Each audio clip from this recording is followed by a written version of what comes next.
Hey guys, welcome to episode 202 of 4PlayerAnimecast. We are smack dab in the middle of summer 2022. Actually, it is closer to ending, right? But because of the unfortunate passing of Shinzo Abe, there were a couple of delays over in Japan in the anime industry in terms of delayed episodes and so on broadcasting stations. So a lot of anime series have been delayed slightly. So we're going to be covering some of these, and don't be surprised if we're not, if it's not all like episode sevens or eights or whatever. But yeah, here we are, and we're going to be covering a couple of stuff.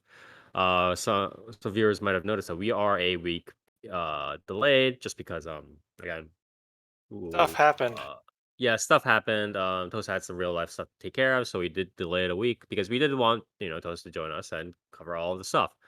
And it had been a quiet 2 weeks, so might as well. So we are here again. It is the 13th of August, 10 p.m. on the eastern coast of the United States, and I am Spire here with my compatriots as per usual. Toast, Hello.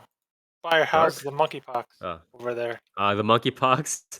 Well, the curious thing is, I've actually been dodging like all of the COVID and like monkeypox and whatever it is pretty well. Like I've been a super dodger rather than a super spreader, because I've legitimately been next to people who were ground zero of the outburst at spread at my office, and I didn't catch anything. I was like, oh, okay. I mean, So I don't Spire, know what the if hell's if you going on. caught Of what? monkeypox, yeah, Monkeypox at your there's just an outburst of No, no, no. monkeypox at If it your was office? monkeypox, that'd be fucked. If you, There's some I'll be questions checking. to start bringing up with Yeah, HR. yeah. If I had dodged monkeypox, I would have probably been checked in at Area 51 already. But no, it was the second. It was the second wave of COVID, the one that everybody's catching again, even if like you've caught COVID before. But I managed to avoid that as well, so I haven't funny you caught say either that wave because so I've far. also had been dodging the COVID again. That's Yeah, fun. good stuff. High five. But yeah, been dodging pretty well, so it's been nice. I've been wearing my mask pretty religiously. However, over in our state, all of the mask regulations have been pretty much lifted, so I sure it's love very the unfortunate. CDC. Hell yeah. Yeah. But anyways, that's I'll talk a little bit more about that in my 2 weeks. But Toast is here, near, or you're here as well. How's Yeah. Canada? I heard there was another outbreak as well. Of I wouldn't be surprised of here. what? Of You did. politicians Of the swallowing Canadian bees. flus. Yeah, I mean that did happen. Yeah. The Canadian flu. But yeah. What about you? And of course, wait, I don't know why I said what about you. Okay. Dark is here as well. Hello, Yeah, I'm sir. here. He is not the Invisible Man, but yeah, everybody is here, and let's just go over our past 2 weeks, or past 3 weeks rather, real quick. Here, what about you? Um, I haven't been up to too much really. New Apex season came out, so I've been playing a bit of that. Because now Apex is not, they fixed the ranked. So now you can actually climb ranked. It's actually possible to climb out of silver. Um, and it's also less of a glitchy fucking mess. So there's that. Um, Other than that, I've been playing Monster Hunter. The new update came out. The new monsters are pretty fun. Um, the armor systems, like upgrade stuff, seems a little bit suspect because it's not really. But is it better Uh, than World's charm system or was it not Jewel gem system? Because I sure love that uh, RNG. That's debatable because yes, I mean you can just craft gems now. Like you can just craft yeah, echoes. But they're overall but the weaker, right? trade-off was what's it I called mean a though lot of it, too. but it's like the issue is right now is the update we got. There's like the curious craft, which is you can get like RNG skills on your armor, right? Uh, And um you can really only get like one, maybe two levels of a skill. Um, but still like some skills that you can get, you really only need like one level of, like, just randomly getting like an evade extender or evade window up. on like any piece of armor is pretty fucking massive. So it's a bit of concerning power creep in like the first update to the DLC, which is a bit worrying. But you know, what can you do? Yeah. On that, I've What been you keeping up can with. do is run a trainer and just fucking put them on yourself. Yeah, you can do that. On that, I've been trying to keep a little bit up with Shadowverse. I'm pretty sure mini X-Pack reveals are coming up soon, or they're happening. Sure, but yeah, it's quote unquote exciting. But yeah, that's about it. Been keeping up with anime. I've been trying to I've actually been rereading Chainsaw Man due Why? to What's Chainsaw Man? due to You're the very recent hipster. That's yeah very yeah hipster of you. yeah due to Yeah, the I've recent buzz. I thought Bro, I'd why would you spoil yourself? What the fuck? yeah I thought I'd catch back up. You know, Chainsaw Man is a good manga. For those of you who have been living under a rock. Yeah, But I is don't it think like but is anybody has it been better than complaining Spy about it. Family or Uh, Oshinoko? maybe I like it But more. Is they're it better all than kind Demon of different Slayer? though. Yeah, Like they're very different. Washinoko and like Chainsaw Man is very. I don't It's a know. little Like, it's a little different, but yeah. I don't know, man. I saw how cutthroat idol culture can be. Is it gonna be It's like how it's well, I mean, but like spoiler alert, but people, bad things happen in both Clannad and in People tend Hirashi, to but you be wouldn't but chainsawed you in wouldn't Chainsaw compare the Man two. sometimes. I would. I would. They both have anime characters in them, so like they're basically the Yeah. same. Is Chainsaw Man better than Demon Slayer though? I would say yes. Ooh, okay. We'll see you in the fucking box office, buddy. Yeah, I don't know. I don't know about in that regard. But I don't know. It's hard to say. I do feel like Chainsaw Man, with the buzz it's getting, it definitely has the possibility of like if they really like try to milk it, I think it can possibly outsell Demon Slayer, but that's like a big fucking hurdle to climb, right? But it's getting a lot of buzz. Like Chainsaw Man, like pre-release, it's sort of like it's kind of like a new thing for the anime industry to be getting like this much press and buzz about like an anime series that isn't released yet. You know what I mean?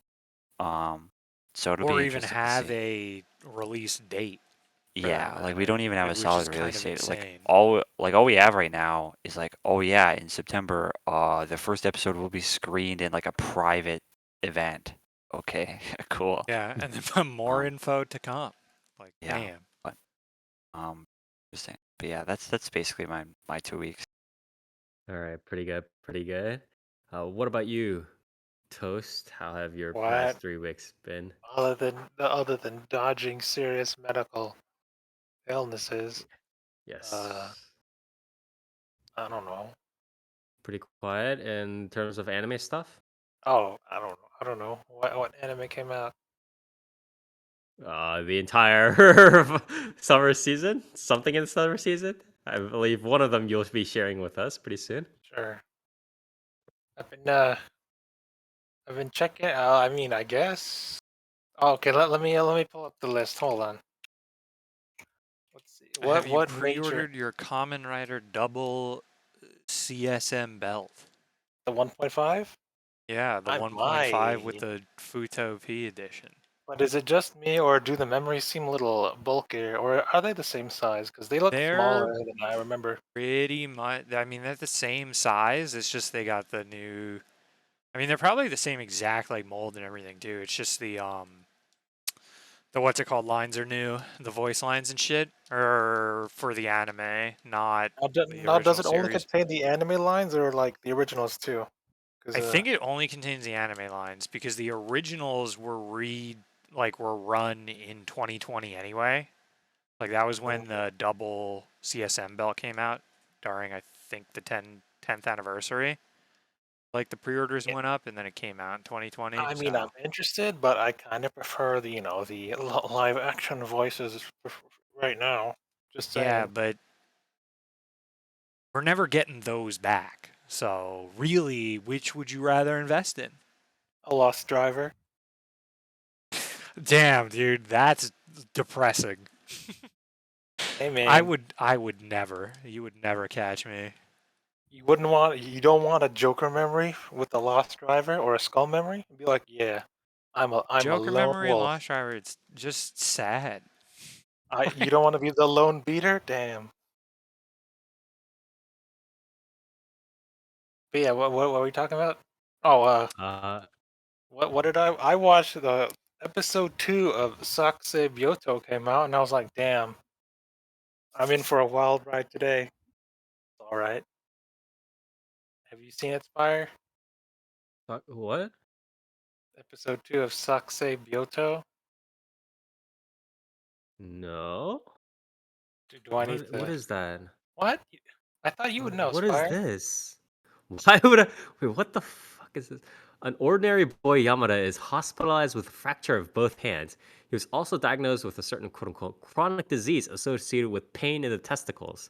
To relieve the pain, he must ejaculate at least once every 3 hours.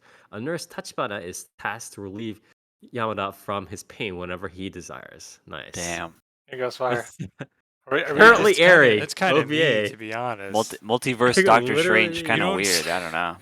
Wait, read this hold title on. out loud. Can we talk about? Wait, talk. Can we talk about this? The voice act. You know how usually voice actresses and stuff for like hentais, series or OVAs are like they don't have faces or like they prefer to remain anonymous for good reason, right? Because a lot of them kind of try to separate their mainstream voice acting resumes and like their hentai like voice acting resumes and stuff like that.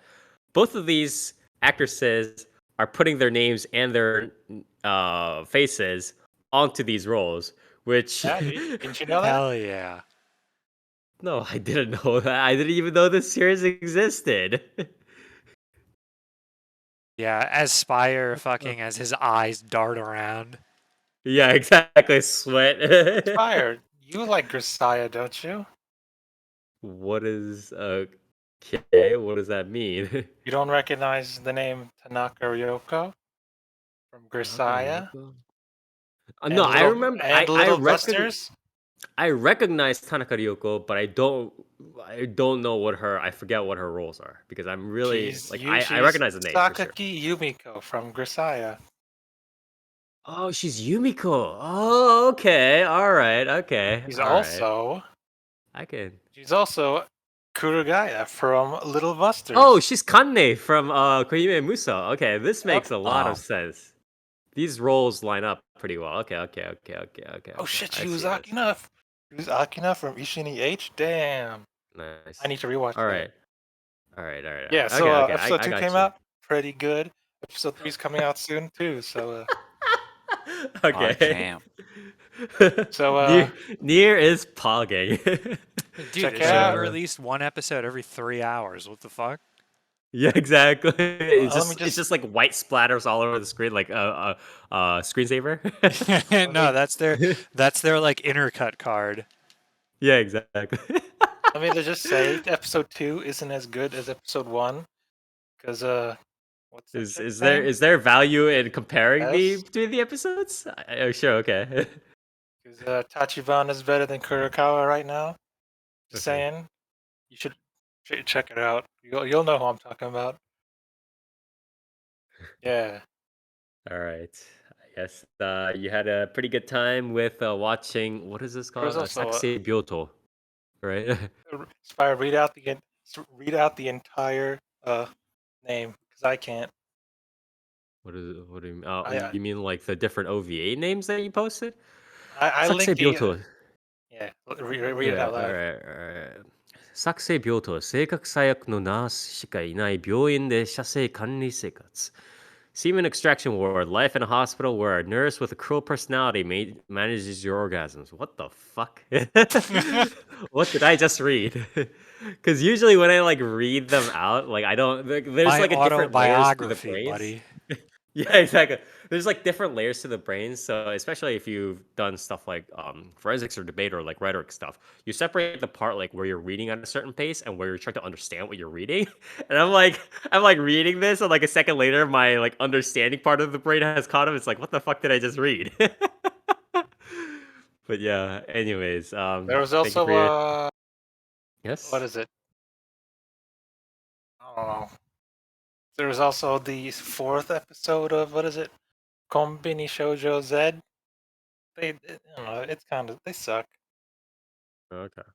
Well, They're unfortunate. literally all the same scenes, but with different chicks.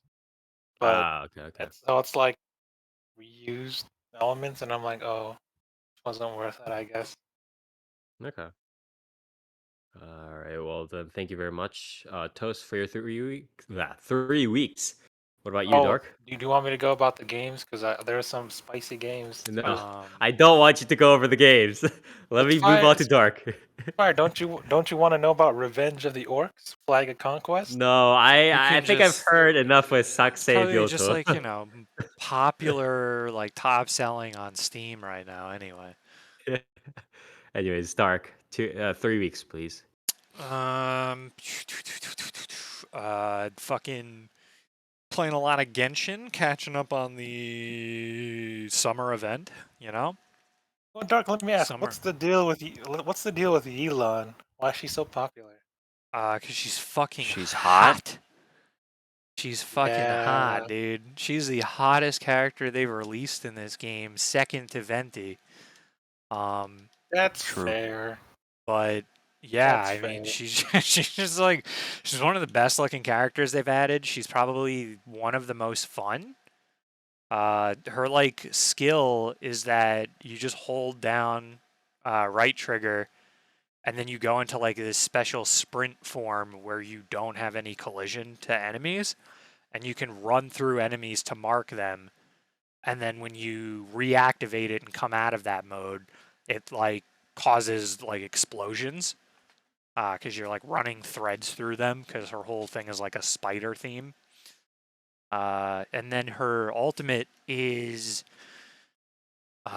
just kind of like rolls the dice, and I think it's between like 2 to 4 additional like water shots come out from your auto attacks, like your normal attacks, which means she's Okay. also an extremely fun bow user. So, you're just kind of constantly auto attacking. And then her other thing that she has, which is another reason why she's really popular, is because she has so much shit. Is that it's like every 5 seconds out of combat, she'll get this like charge where her charge attack with her bow does a big water explosion. And then her skill can reproc that even if she's in combat.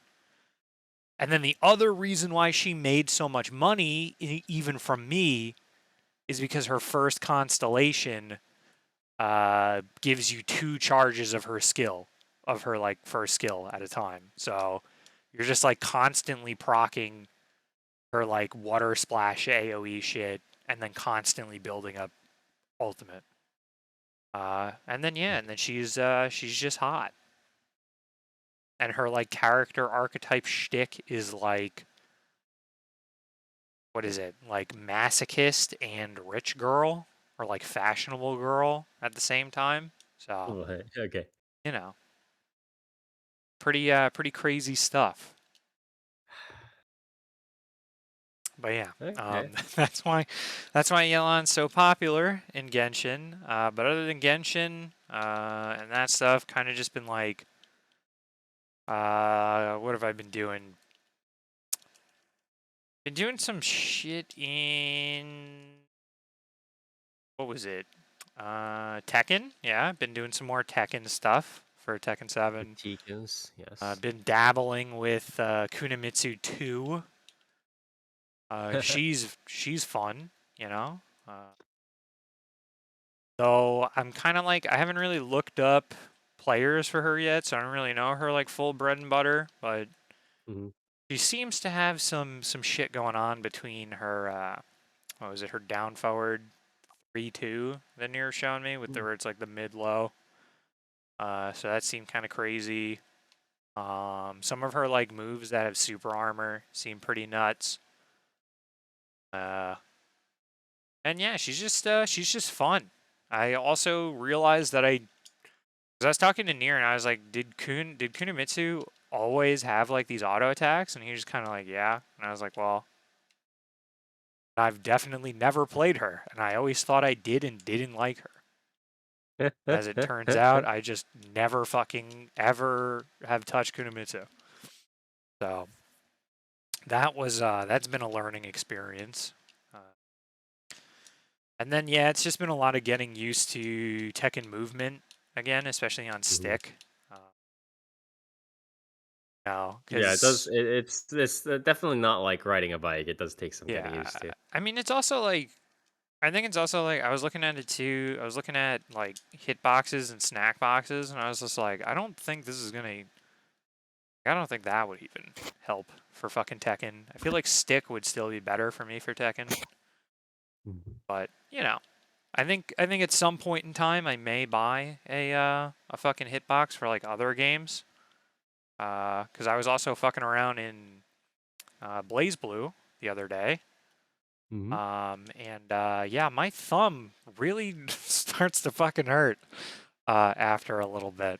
So Yeah, it's a little bit of like the reason why I'm just like kind of whatever is because because you're a sick it's fuck and you play on keyboard anyway. So yeah, and I had like a lot of years of just like slamming my hands into the most like non-ergonomic positions for like hours on end. So it's like it's kind of whatever, but it's definitely not easy Or for didn't you play like when Step she Mania or not Step Mania? What's it called? I think you're thinking about like guns. The only Guns the like Duel? the No. me What rhythm game did you play? You're not an I've Osu played player. a decent. I had my Osu phase. I think everybody like in the English community has had their Everyone has Osu an Osu phase. phase. Yeah, yeah, yeah, They're yeah, yeah. lying. And then I played like pretty much all of the idle rhythm games except for Bang Dream. And then I'm like dabbling in DJ Max, but mainly I do like mobile rhythm game stuff like Archaea, Voez, and Citus.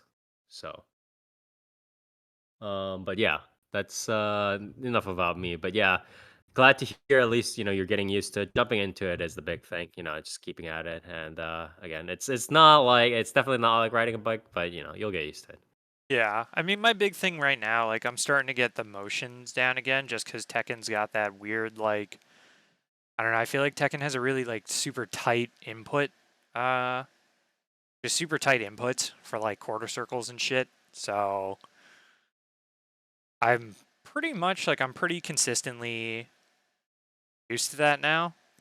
I've just kind of been doing arcade mode just because slim pickings online and the pickings seem to be, again, like red bar people popping up every now and then. I'm like, well, not gonna do that. Yeah, I mean it's good. That's part of why it's good to have like an inner circle of people, or at least like if you're going into Discord and asking people, like you can like maybe ask for people on like the East Coast or Yeah. whatever, where near the region where you're at. So yeah, that's been fun. And then yeah, other than that, yeah, haven't been the fuck trying to play anime games on fucking stick. That sucks ass. But trying to think of what else really. There was that. There was they were trying to again be a voice of reason towards fucking rollback. Because there was that horrendous. Well, I mean, it wasn't really horrendous, but there was some really funny shit in that Bellular video. It was pretty bad. I linked. Yeah, I mean, it wasn't great, but What's rollback? Arxis, Arxis, the unopposed Arc System greatest Works is the fighting greatest game fighting game developer of our of all time, dude. It's just, yeah, the state of DNF, incredible, So, Got But 'em. yeah, so you get people with that are like, rollback is so great. I play. Oh no, that's what it was. Someone commented like, just so you know, like 200 rollback's not a ping. fucking silver bullet. You can like, it's really only making like environments like with like 30 to like 45 ping to like 50 maybe 60 like bearable. But like once you're exceeding 100 to like 200 fucking ping, you're teleporting. Like you're gonna have people teleporting around, and it's gonna be just Yeah, as mean, it's unplayable. gonna be bad. It's in gonna be my bad. experience, as soon as it varies by game, but the average is like even with good rollback, and like I don't really know who's out here being like, oh, well, Strive isn't like the gold standard. Like those people are insane because Strive's rollback is genuinely really fucking good. Like it's really good. It's been Um, lauded by everyone at least, so it's hard and to be like, oh, it's been hated or anything. yeah, like, and in my experience in Strive, as soon as you go beyond like around 110 I would ish, say 100 to 120. Yeah, is yeah, your general. like that Or like really that any range, game. like going beyond 100 to 110, it starts to get nearly unplayable, right? Yeah. Like if you're just a little bit beyond 100-ish, it's like, you could play it, but it's not great. But as soon as you start Honestly, getting beyond like 150, anywhere like near 150, really, like it's like you might as well just close the game because you're not playing the game anymore. So anybody the who's thing out is, here it's being like like, yeah, like triple digit pings are perfectly fine when rollback. It's like no, they're not. Um, Mhm. it's like the Yeah, game I feels got better hit overall, with, but well, that's the thing is like a lot of people just go by the feel, and it's like, well, the other problem with rollback is that there's shit happening that you're not seeing. Like, that's the whole thing. It's like if you have 50 fucking ping in rollback, like that's still, you still have 50 ping. Like, it's not like Yeah. it's not like that goes away. You're just Yeah. not The way freezing it's when it hits yeah. you. Like your The game way isn't it's shown is stopping. different. Yeah, Yeah. it's like you're still gonna have shit that's happening that shouldn't be happening. You're gonna have like stuff that you should be able to punish that like just isn't going to be punishable, stuff like that. But Mhm. then you get the response of like, what was it like? Yeah, that's what it is. Like, you must have been playing Strive on a wireless connection with 200 ping. I play Them's Fighting Herds on a wired connection with 200 ping, and it's incredible. And it's like, you're No. fucking insane. Like, you're crazy. You're actually fucking nuts.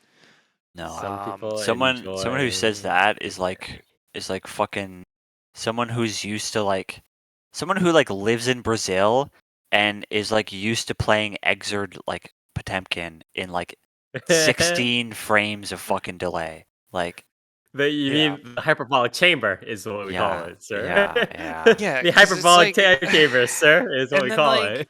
because it's like my initial comment was something like, they mentioned that, and then I was like, dude, 200 ping is fucking 200 ping. Like, you're fucked. Like, you're teleporting.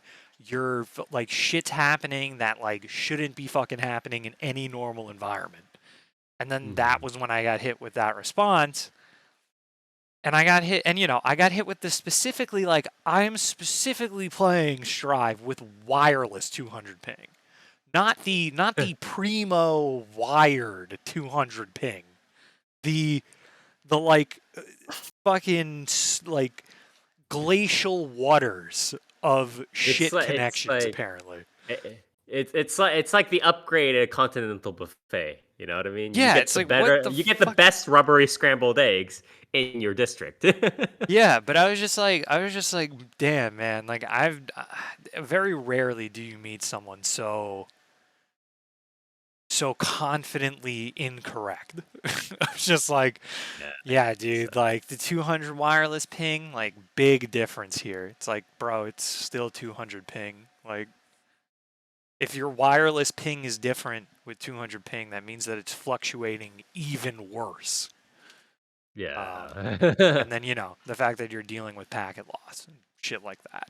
You're not wiring up and being like, well, now that I'm on an Ethernet, I can play Japanese players just fine because it's got rollback. But yeah, so that's kind of been my 3 weeks. All right, pretty good, pretty good. I guess mine has been I guess 3 weeks has been pretty quiet. Again, I've been a super dodger of the new COVID wave. My leg hurts today for some reason. I don't know why. It's just Is it a heart attack, been Spire? Yeah, you should probably no. cut it off. The diabetes? I get shin splints quite easily these days, which is unfortunate. But Is it the gout? Have you been eating organs I again? don't think it's gout, sir. But Been eating maybe people stop, again, Spire. Maybe Yeah, stop eating- drinking the bacon drinking grease, dude. Soylent Green. Spire's But, been reading too many New York Times articles, thinking that now is the time for Now cannibalism. is the time to eat people. Yeah, exactly. God, that fucking article. Other than that, nothing Spire, much. you know the legs and arms are probably the safest to eat of a human. Don't eat the organs. You'll get kuru, I man. mean, organ/offal for any animal is usually the most dangerous to eat unless you clean them properly or like always But what about whatever. what about crab? What is it? The tamale. You know, Germa hates a tamale. Do you hate tamale, What the Spire? fuck? Wait, Do a I hate tamale is tamales? a- Like the actually a food?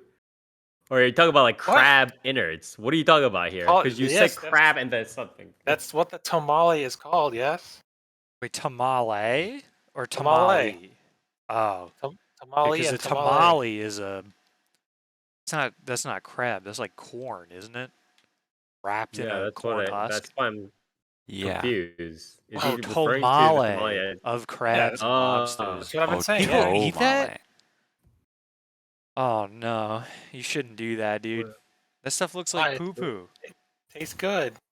Wait, what is? Wait, I legitimately don't know what's. Have you Toast's never talking about had like still. like a fresh crab and you like just crack its fucking chest open? Well, I mean freshly like cooked. Where you like But you Spire, hit it here, with a fucking mallet the and then like tamale. all the brown sludge comes out and This. you're like, uh-oh. You don't eat that, Spire? I mean, that's marinara crab. Yeah, I eat that. That's one of my favorite dishes. You don't eat the Yeah. crab innards. You just eat the meat. Wow, you. No, I eat both. You should. Yeah, I eat both. That's what It's that's called. marinated. Yes, the Tomale. You guys are Tomale. insane. What is that? What it's called? Yeah, I you don't guys are even know Tamale, that it yes. was spelling. You guys are fucked up. Okay. here. you That's guys how are you spell fucked it. in the head, honestly. you're not supposed to be eating that, okay? But it tastes good. That's not the colors No, of it's- something you're supposed to eat, all right? No. Yeah. The thing is, usually, at least, we don't. At least for Koreans, we don't eat it like raw. We eat it marinated. So it has to be like okay. Spire- So, it you, is Spire like in a is- so what you're cooked saying state. is you coat it in breadcrumbs and like Yeah. No, we, no, we no, three no. fry grams it of all. sugar, No. fry it up, wrap it Yeah, in mozzarella. exactly. Yeah, I got you. Yeah. I don't know, Spire. I've seen It's your crab, quote unquote. No, I've seen but your that's what is it? Tom no. We Jim Pigeon or pickle it whatever? essentially. Yeah. Oh. I've seen your soy marinated crab. That's not cooked. Yeah.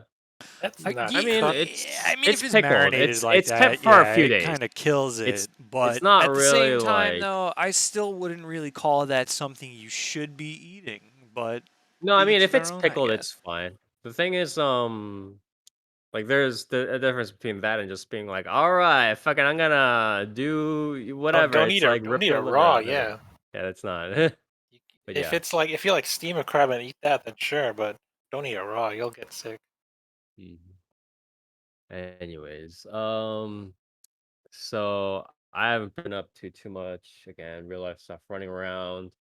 And I have been watching a couple of, or I've been keeping up with most of the stuff that we talked about before, but I do have my own series. I actually do want to. I need to freaking watch. Fuck, I need to watch more Licorice Recoil because it's good, and also more. Or I not more. More I need to Joshing actually start Chan watching. X, yeah. Yeah, we know. I had to watch the new video that NBC or Universal keeps releasing every time about the railgun openings. I had to watch Yeah, that, need to. but Man, it would be but I crazy if we got like some kind of OVA again, or like another one it'd of be cool. those. It'd be That really would be funny so if weird. like they ran out of new openings and then they just have a new opening and like for the next 8 months after that opening they don't announce anything else. It's just Yeah, that they're new just opening. like, yeah, they Everybody's just like, start what? releasing like Yeah. railgun quote unquote openings that don't Yeah. actually What exist. if? Haha, guys. Yeah, Dude, exactly. wouldn't it be crazy if like there was a season, like another season or anything, or That would be if they just release an opening, like one opening of like a new like a series, like oh this could be a new song, guys, and then like for just for a year they didn't announce anything else. I'll fucking die laughing. Like people will be losing their minds if that happened. yeah, they're like, hey But guys, here's a new railgun OP again. Now announcing fucking Index New Testament anime coming next year. Everyone's like, everyone fucking cries. yeah. But yeah, I haven't been up to too much. Other than that, I'm gonna be. Oh, I do again. I want to complete my sentence from before, but I do also want to watch Call of the Night, or How's Call of read the it. Night? I haven't read it, but Nier has, right? Do you like it? Probably like the biggest fucking series this season. I don't know.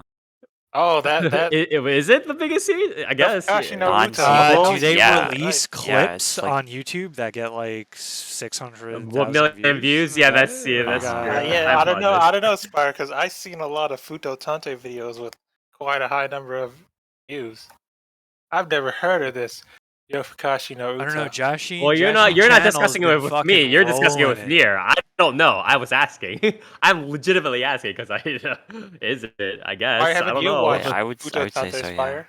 I would say for the like out of the non-sequel series, like Yes. Yofukashi no Uta and The Curse Recoil are like two of the biggest seasons. Yes. So Okay, that's reasonable. Yeah. So I do want to watch, catch up on that. And is it good though? Here. yeah, yeah, it's Okay, good good. stuff. I'm surprised because it's like usually again Nier like for long time viewers, Nier doesn't really glomp onto or latch onto series like these. So it's an interesting review that we're going to get down the road when he does cover Yofukashi no Uta.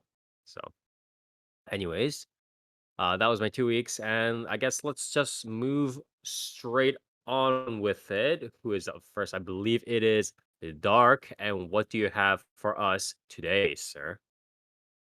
Today I have a series called Saikin Yatotta Maid ga Ayashii. Yes. Ayashii. So Yes, sussy Ayashii. maid in English.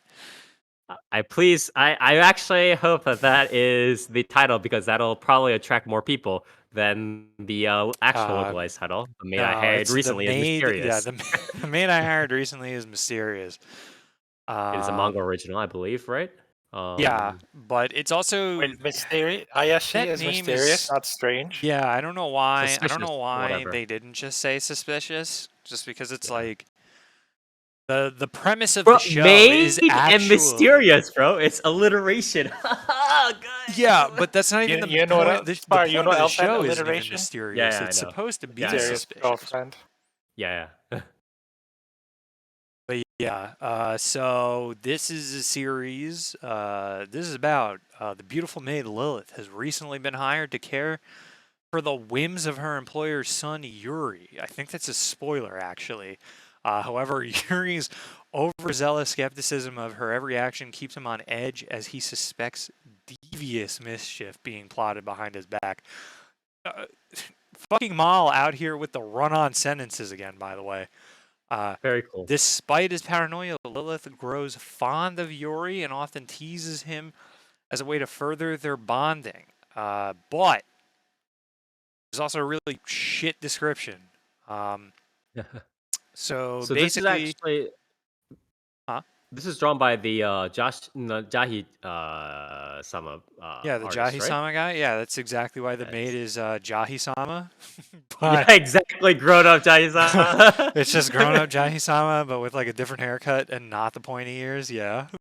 So And now, like very later true. on, he's just gonna draw like an even more like he's just gonna draw Jahi Sama and like all adult sages or some Yeah, shit. it's just gonna Wait, be isn't it a female different artist? I thought it was a flavors female of artist, right? Jahi-sama. Isn't it? I don't know. Not sure. Okay. That might be. Anyways, That does kind of sound familiar for Jahi. Wakabe Konbu. So let me see. Mal is not listing it. But yeah, I don't know. I'll have to check that Okay. later. But yeah, so basically the series kind of Yeah, just it's female. revolves around. Okay. But yeah, so basically, yeah, so that means this is completely okay. Yeah, so. But yeah, this series revolves around the maid and the Shota Yuri just kind of like bouncing off of each other, basically. It's cute. Where He's underage, but it's cute. Okay, that's how it yeah, works. Is Dark. this It's how it another works. grooming anime? Dark. But it's cute. That's how. So it's okay.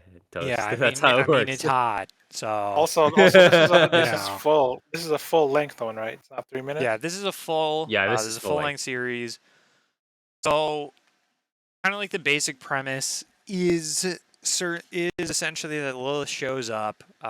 Yuri is from like a rich family, wants to kind of like be independent, wants to sort of like carve his own way, not be like super pampered or anything.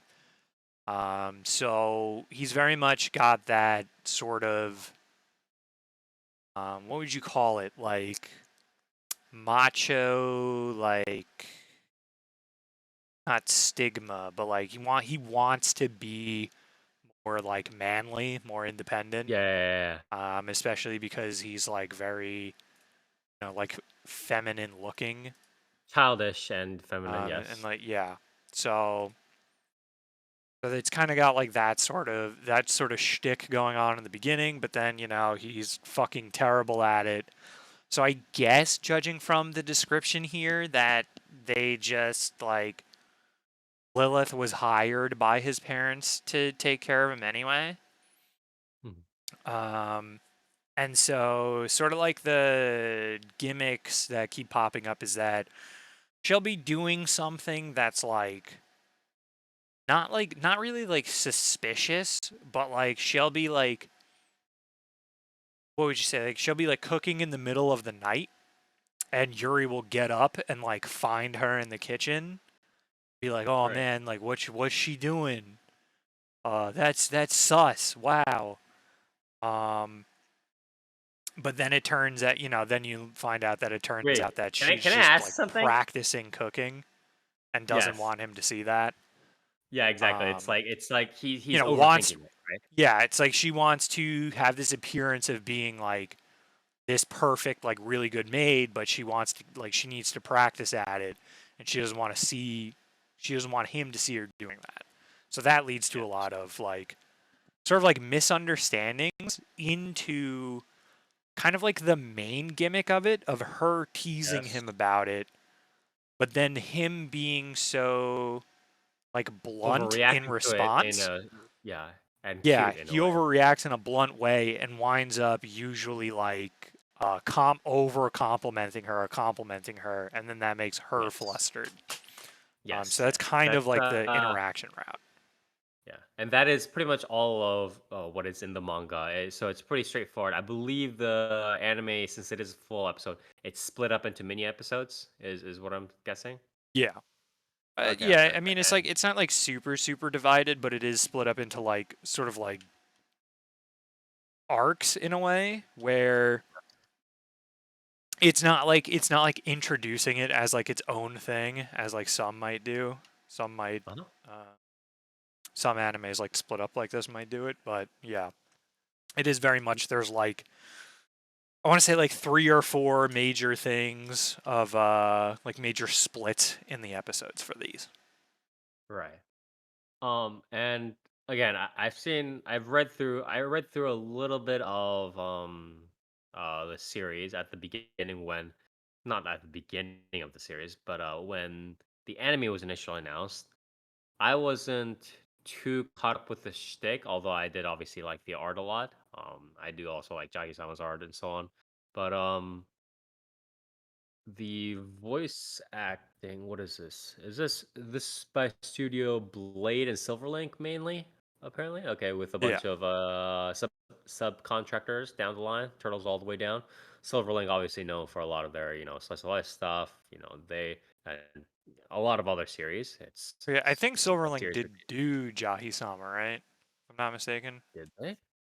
I That think would so. not surprise me. Yes, sir. They helped do, yeah, they did animation production. They helped with they pretty much put all their people into, like the 2D CG design and everything. So yeah.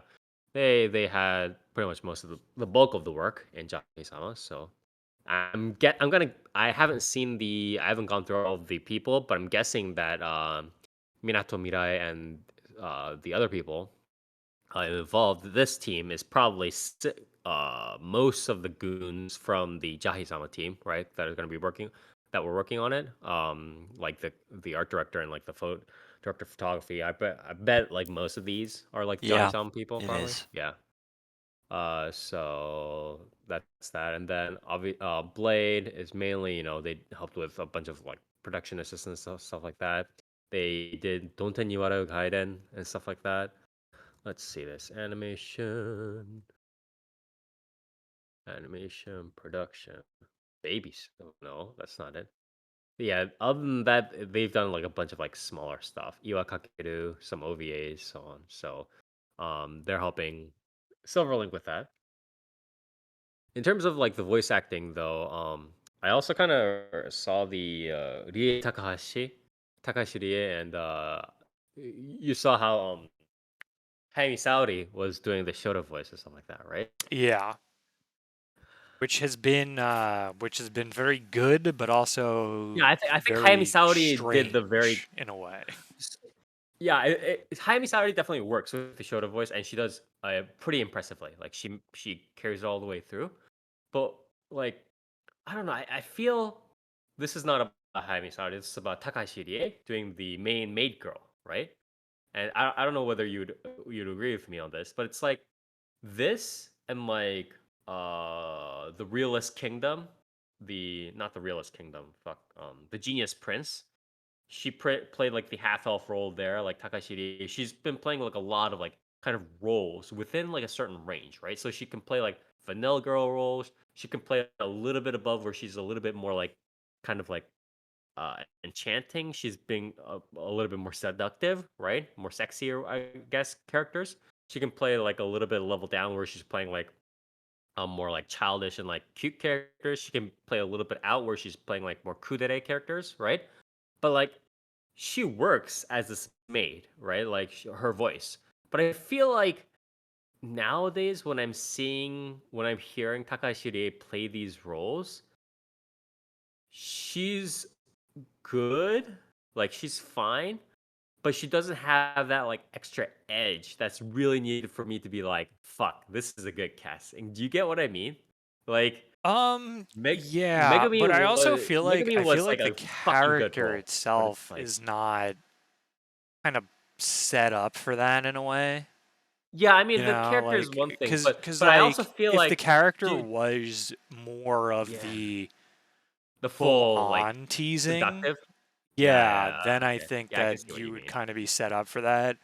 I Yeah, feel like she's that's kind of a true. pretty good fit But for it to have like the she flip has to be flopping. embarrassed as, yeah, Yeah. exactly. Okay. Yeah, I can see that point. Because for a second, because when I was coming in, I was thinking like Takashiri, and then I saw like Horie Yui, and I was like, Horie Yui, I feel like could really just fill out that like mature like Onesan role well. But I do again, I think the point that you just made about the fact that the maid also has to be like embarrassed at times and be like, oh no, I'm like more like a naive girl kind of thing.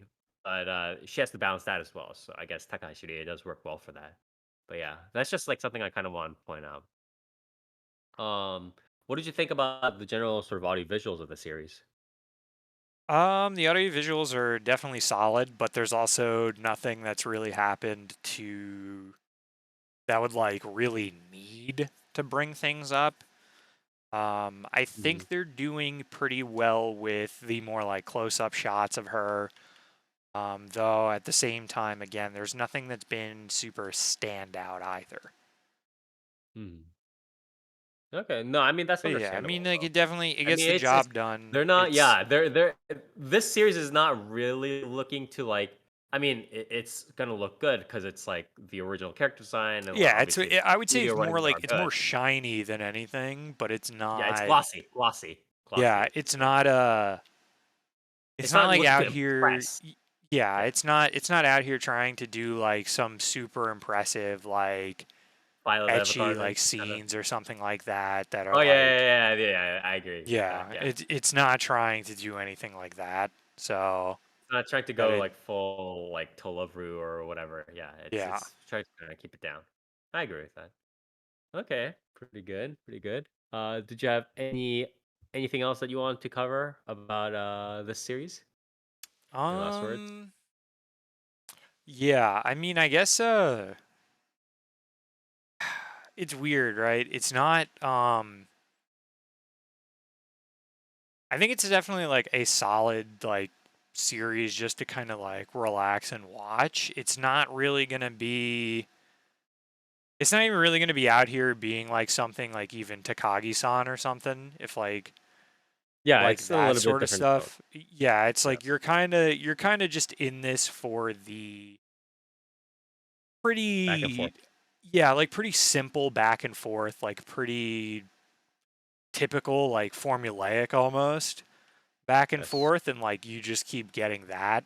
So I think that's definitely like something that people should be aware of going in just because if you're expecting more of like a substantial I would say I guess like happenings or like going ons surrounding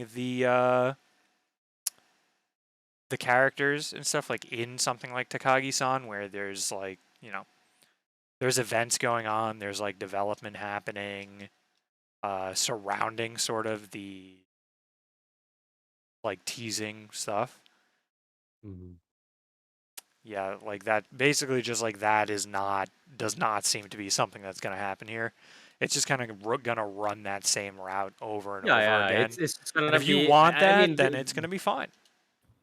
yeah. I mean, I think it, it's gonna be it's the back and forth shtick. But the thing is, um, my question is because, or sorry if I'm like trying to, I kind of because it kind of came across, not came across, it kind of came up to me just right now. But why do you think you're okay with this sort of like repetition when, as opposed to like some of the other repetitions that I think, for instance, stuff like Komi-san or whatever, right? You're a little bit harsher on, right? What do you think the difference is that made you kind of be like, oh, this is okay? Well, for one, I think it's the way a series like presents itself, and two, I think just in Uh-huh. general the more like premise, right? Like this premise isn't like the premise isn't out here like, dude, like this maid's suspicious, man. Like who knows? Like what's gonna happen? Like it's not like trying to string you along in any sort of like thing. It's like, Yes. yeah, this is just misunderstandings into fucking like characters getting flustered and like a Shota and Onechan like vibe going on, right? Whereas Yes. something like Komi-san or something like well Komi-san, I guess like Komi-san specifically, it's like kind of introduce a more I mean a more like serious like premise in a way. And then kind of just goes balls to the walls with it, but then it introduces it in a manner that like puts you into this false sense of there's going to be progression and then there kind of like really isn't. Um, Mhm. so I guess like that's a problem. Um, And yeah, I don't think like the I guess like the other thing is too is that like Komi-san really didn't have it in any other, like there wasn't any other route really that, at least from what I watched, that gimmick like went, right? Like it was always that she can talk, and there's really not a lot you can do with that. It's not as flexible. The shtick Yeah, it's isn't like flexible in terms of like the yeah, variety that it can do. Yes. it's like she can't really like bounce off of people. She's kind of there as a tool for Yeah, that's misunderstanding, true. but Uh-huh. it's not like she can really do a whole lot. Yeah. So that was like kind of like what I didn't specifically like about that. I mean, again, like Mhm.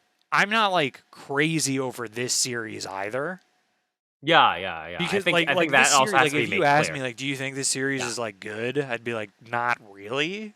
Like It's like tolerable. it's fine. Yeah, it's like it's tolerable, and Yeah. it's like if you want to see a scene like that, like if you're really like, you know what, today, like today, I absolutely want to see like a fucking Shota and an One-chan get flustered back to back. Like Uh-huh. that's what I want to see today.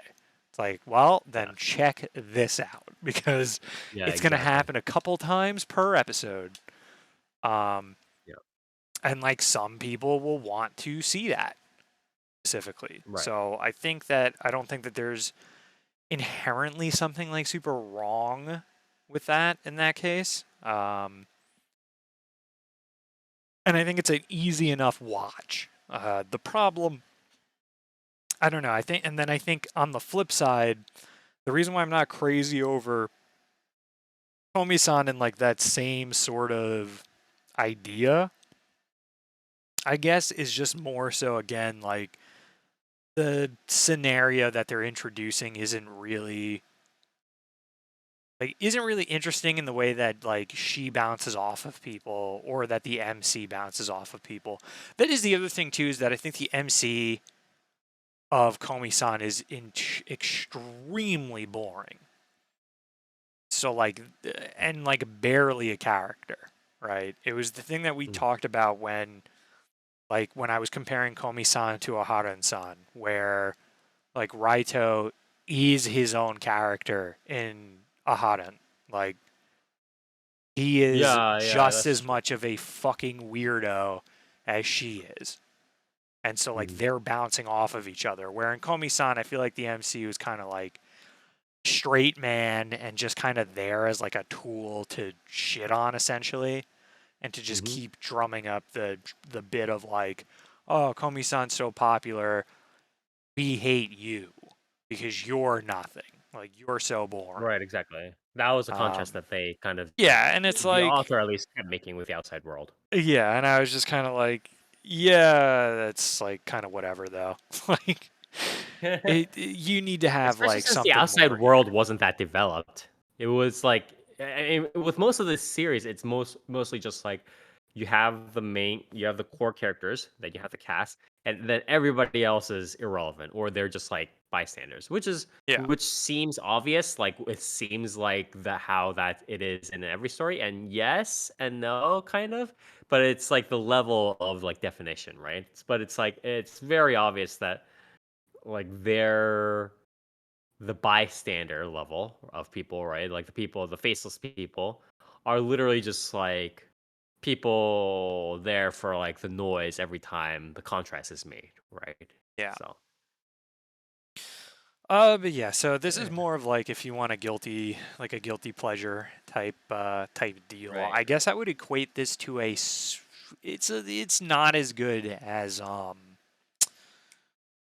what was the you'll definitely know the series. What was the series with like the dorm, the like dormitory with Rina Sato as Well, like the like owner, or like uh, Kan Sunohara They got yeah. is it was it Dorm Mother or something? is No. Sunohara, right? Is it Yeah. Sunohara?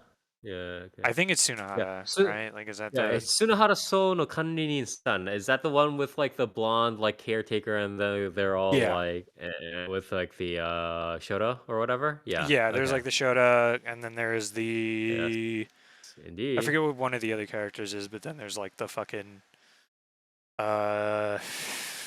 what's it called character? Oh my god, I can't remember her name. She's like the lolly type character, voiced by fucking yeah, whatever. You get the point. It's Yeah. basically a sub like Sunahara show. You know, it's similar stuff going on, but not as it's not as dynamic because there's not even as many characters to bounce off of. I know there's more coming up, Is it like the but small you girl know. with like the bird on her head or whatever? Yeah. Is what- Which is yeah, it's Takamori yeah. Natsumi. So Yes. like having you're already getting more bang for your buck when you're entering that Yeah, that's series. true. So Yeah. but yeah, it's a fine guilty watch. I would recommend watching something like Sunahara first if you want something like this.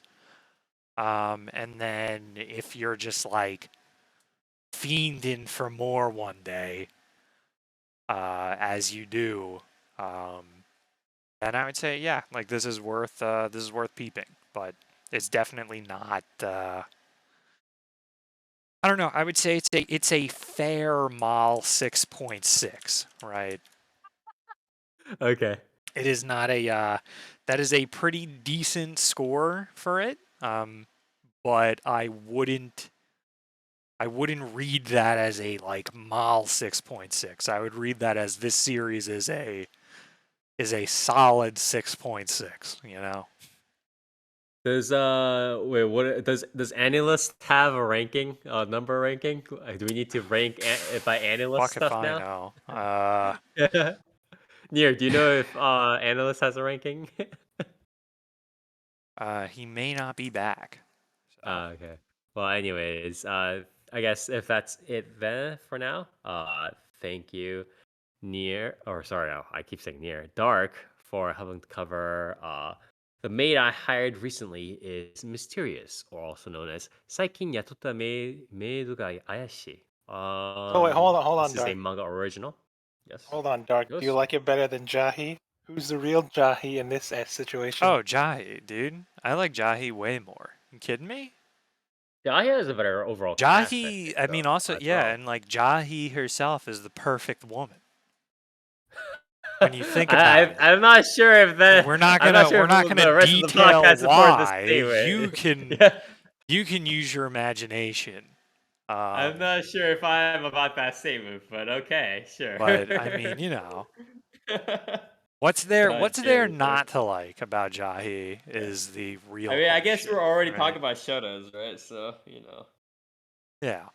Anyways, thank you, Dark, again for helping cover this series. Again, it is drawn by the same author, or artist rather, Wakame Kombu, as the artist that does Yahisama. So they're the two same artists. Done by Silverlink and Blade, or co-produced rather. So you can check it out here, or sorry, not check it out here, but you can check it out wherever. It's a full series again, not a short. So be prepared to kind of just go through the little like mini arcs and stuff. And next, Toast, what do you have for us? Nothing. I don't want to talk about Oh, it. okay. It's over. He has no more series All for right. us. I mean, I can talk about the Yandere Goddess one. You want me to talk about that? The Tell us all about I think he.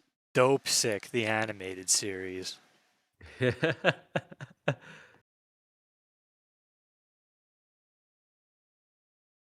But yeah, Hmm. tell us all about it. I don't know. I don't have a segue. Spire, give me a segue.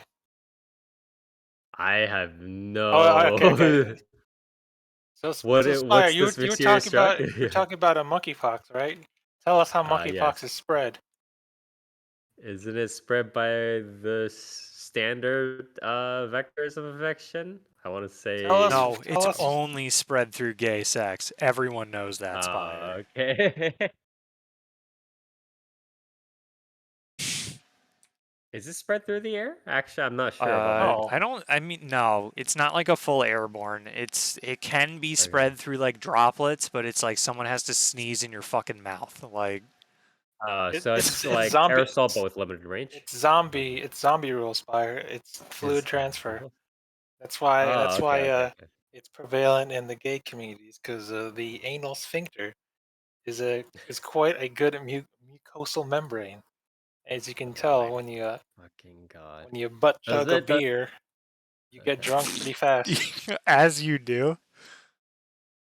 By the way, I'm. This is like a really quick question. I'm not sure if either of you know it, but like with most like fluid vector transmissions, um, skin absorption is out of the question, right? It actually has to be absorbed through the mucosal like membranes or like through like Through an open Pretty wound, sure. skin is Yeah. pretty. You're I or don't like fine. an infection. I don't think skin is permeable enough to have like a virus transfer through it like that. At least that virus in The fluid. particular. Okay. But anyways, enough talking about monkeypox. I love What is your monkeypox. exact what is your exact series, Toast? I don't remember the title. It is Parallel World Pharmacy, also known as Isekai Yakkyoku. Yeah, that one. Pretty good. Pretty decent here. It is I don't know. a series done by Dio Media. Again, also pretty The famous as it is. famous Dio Media, as one would know, creators of the famous Kodomo no Jikan and Yes, Astaroth that is no what Omocha. they're most known for, as well as Kantai Collection, I believe, right? No one Yeah, cared about Diomede Kantai did Kantai Collection. Collection, right? As well as And again, they also did what are the Shinyaku publishers? Ikumasuna. Aho Girl. Yeah, I heard Aho Girl was pretty popular. Oh, girl, yes, that is a very famous series. Fuka. Clearly, Yeah, they Dio did Media is pretty solid Shin- studio, yeah, I guess. pretty good. I don't know. They're I haven't heard of them, but they're pretty good. Yeah, I think you should have heard them by now. We've covered quite a couple of series with Dio Media producing them, but yeah. Beatless. So I don't. Isekai Yakkyoku is a shosatsu ni naro or naroke light novel or I sorry web love novel. Shosetsu. Yeah, became a light novel. I believe I don't know whether it was made into manga adaptation, but it's certainly an It's anime got a now. manga, yes. Okay. So it went through the standard process. Started as a web novel, got its light novel version, manga adaptation. Now it's got an anime adaptation. So now we are Long overdue. here. Yeah, Spire, Yeah. you like that what is it? What the hell was it called? Cheat Kusushi no Slow Life Isekai Nitsukuro Drugstore, right? Because I love that one. No, I'm not sure if I Not like really. that as much. Yeah. So yeah, this is the second. I think it's the second, right? Second I guess pharmacy it's isekai? Yeah. yeah, it's the second pharmacy isekai. Unless you want to count the banished from the hero's party thing, but that's just like, oh, he just has a drugstore. It's not the main focus of the series. Mm. But yeah, this is just a discount isekai drugstore, I guess. It's not all that good. Wait, this one is the isekai? Wait, I thought this Or one was the good one. The other one no, this one was is the good one. The other one was a shitty one. I don't know, Toast. Spire. I don't know. That's not what I've been No, I'm hearing. pretty sure the other one is the shitty one because the other one is the one that had the lolly wolf girl helping him, and then he like makes just like creates magical drugs out of thin air. Isn't that the series? So That was I've heard this series is the ripoff series because it doesn't have such a wolf girl. Well, Wolf you girl hear a lot slave. of things, Toast, but what is your opinion, sir? There's a lot of things that people say on the interwebs about anime. Not all of them are trustworthy. But what Yeah, is your people are opinion of the saying series? this is the bootleg one, and I'm like, no, you morons, this is the real one. Yeah, this is definitely the real one, I would say. Yeah, so there's this dude who's like who's a pharmacist. There's he's doing pharmacist stuff, working in a lab, and then he dies from overwork. Mhm. Because that's how you can tell, right, Spire? There's two different types, or You can tell what kind of series this is, who it's geared towards by the way they die, right? What do you mean? There's the famous, oh, I got transported. That's one version. That's for like little Right. kids and for like, oh, I'm transported, but I'm the hero, or but I'm Uh-huh. actually not the hero, kind of thing, right? Where Okay. they get transferred as themselves. They're not reincarnated and whatnot. Uh-huh. That's one type of isekai, and those are what? Those are for children, or Okay. whatever. And then there's the hit. I got hit by a truck and died, and that's for That's I for don't know. adults. Well, not adults. I'd say more. It's more of a Yeah. shonen thing, really. Like Dragon Ball fans. They No. they love getting hit by trucks. What's inspired? No one cares about Dragon Ball. I think you're thinking of Boku no My Hero Academia fans, Oh, good. Yeah, or that's true. They love getting hit by trucks. Or If My Doc. Hero Is what I Academia want is so good, to then how come Fortnite's getting the Dragon Ball crossover? say. They already got the Naruto one. Now they need the Bleach one for the trifecta, Oh my and One god. Piece, I guess. But So yeah. okay, so other So than the yeah, truck, what and was then there's the one dying from overwork. That's for the real manly people. For the for the real adult series? what's Although after I shonen seinen? This is for the seinen people, right? 'Cause, so if you the die overwork. from overwork, it's a black company. It's more relatable to the adults, I guess. But yeah. So he Okay. dies from overwork making drugs. Yes. There's some Mhm. fun. There's a fun Easter egg in episode 1 where he dealing with what's it called? Let me open up my search history. He was dealing with what did I call it? He was making some drug, and I saw the words lipofectamine pop up, and I was like, hey, that's cool. I know what that is. But that's beside the point. He wakes up in a 10-year-old boy named Pharma in an isekai, and Pharma got hit by lightning, so he's like, I guess he's dead, as it should be. That's a Yeah. common occurrence. Like That's pretty when grim. It wasn't even like a merging of Also, the minds. It's just like the original is fucking well, dead. I just want to say I'm like really stupid and I have like zero brain cells, but like so the Falma thing, right? I kept cuz when was I initially found Parallel World Pharmacy through um an English light novel aggregation site.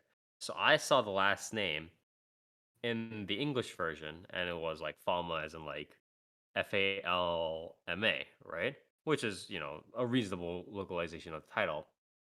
But I didn't realize until now that the last name is literally just Pharma. Like as in Dude. the Pharma, get it? Get it? yeah. Pharmacy? Pharmacy? Ha ha Damn, ha I man. ha. was like, oh, okay. I'm But yeah, retarded. Anyways, go on. so he wakes up in the body of a 10-year-old, and and they're like, oh, you got hit by lightnings. Are you okay? And he's like, okay, he's okay. Then like he shows off his sweet tats that you get from me, because when you get hit by lightning, you get sweet tattoos for a while, which is called which are Lichtenberg scars. Look like trees. They're like, oh, would you get like, oh, that's the symbol of the god of medicine. He's like, oh no, these are just Lichtenberg. And he's like, oh, you must be blessed by the god of medicine. I'm like, oh, okay. I guess that's the way to explain his powers, because now he's got magic isekai powers related to medicine. Mhm. He can create medicine, I guess. That's a hand wave of whatever. It's fine. Mm. I don't know. Then he does medical And stuff, and that's what this series is, basically. yeah, I've also read the series a decent amount. So essentially, I don't know about the animes specifically, and you can kind of fill me in about the anime, specific parts or parts of the anime that you think are relevant. But essentially it goes through obviously the character itself as well as like the cast, right? The more girls kind of flock to him, more like of the Girls? characters, like the There's cast only around him there's only develop. two, There's unless you count the queen, because two. I'm like, damn, Yeah, all but right, the swear. queen comes in later as well, right? Yeah, Not exactly. that later. She's in episode two, Yeah. three, two. And probably the other girls. I haven't read that far into Isekai Yakkyoku, but I'm guessing like other girls are gonna come in. They're I'm not. not They like don't we though. we weren't born yesterday, right? Yeah, That's. toast. I So. mean, not really.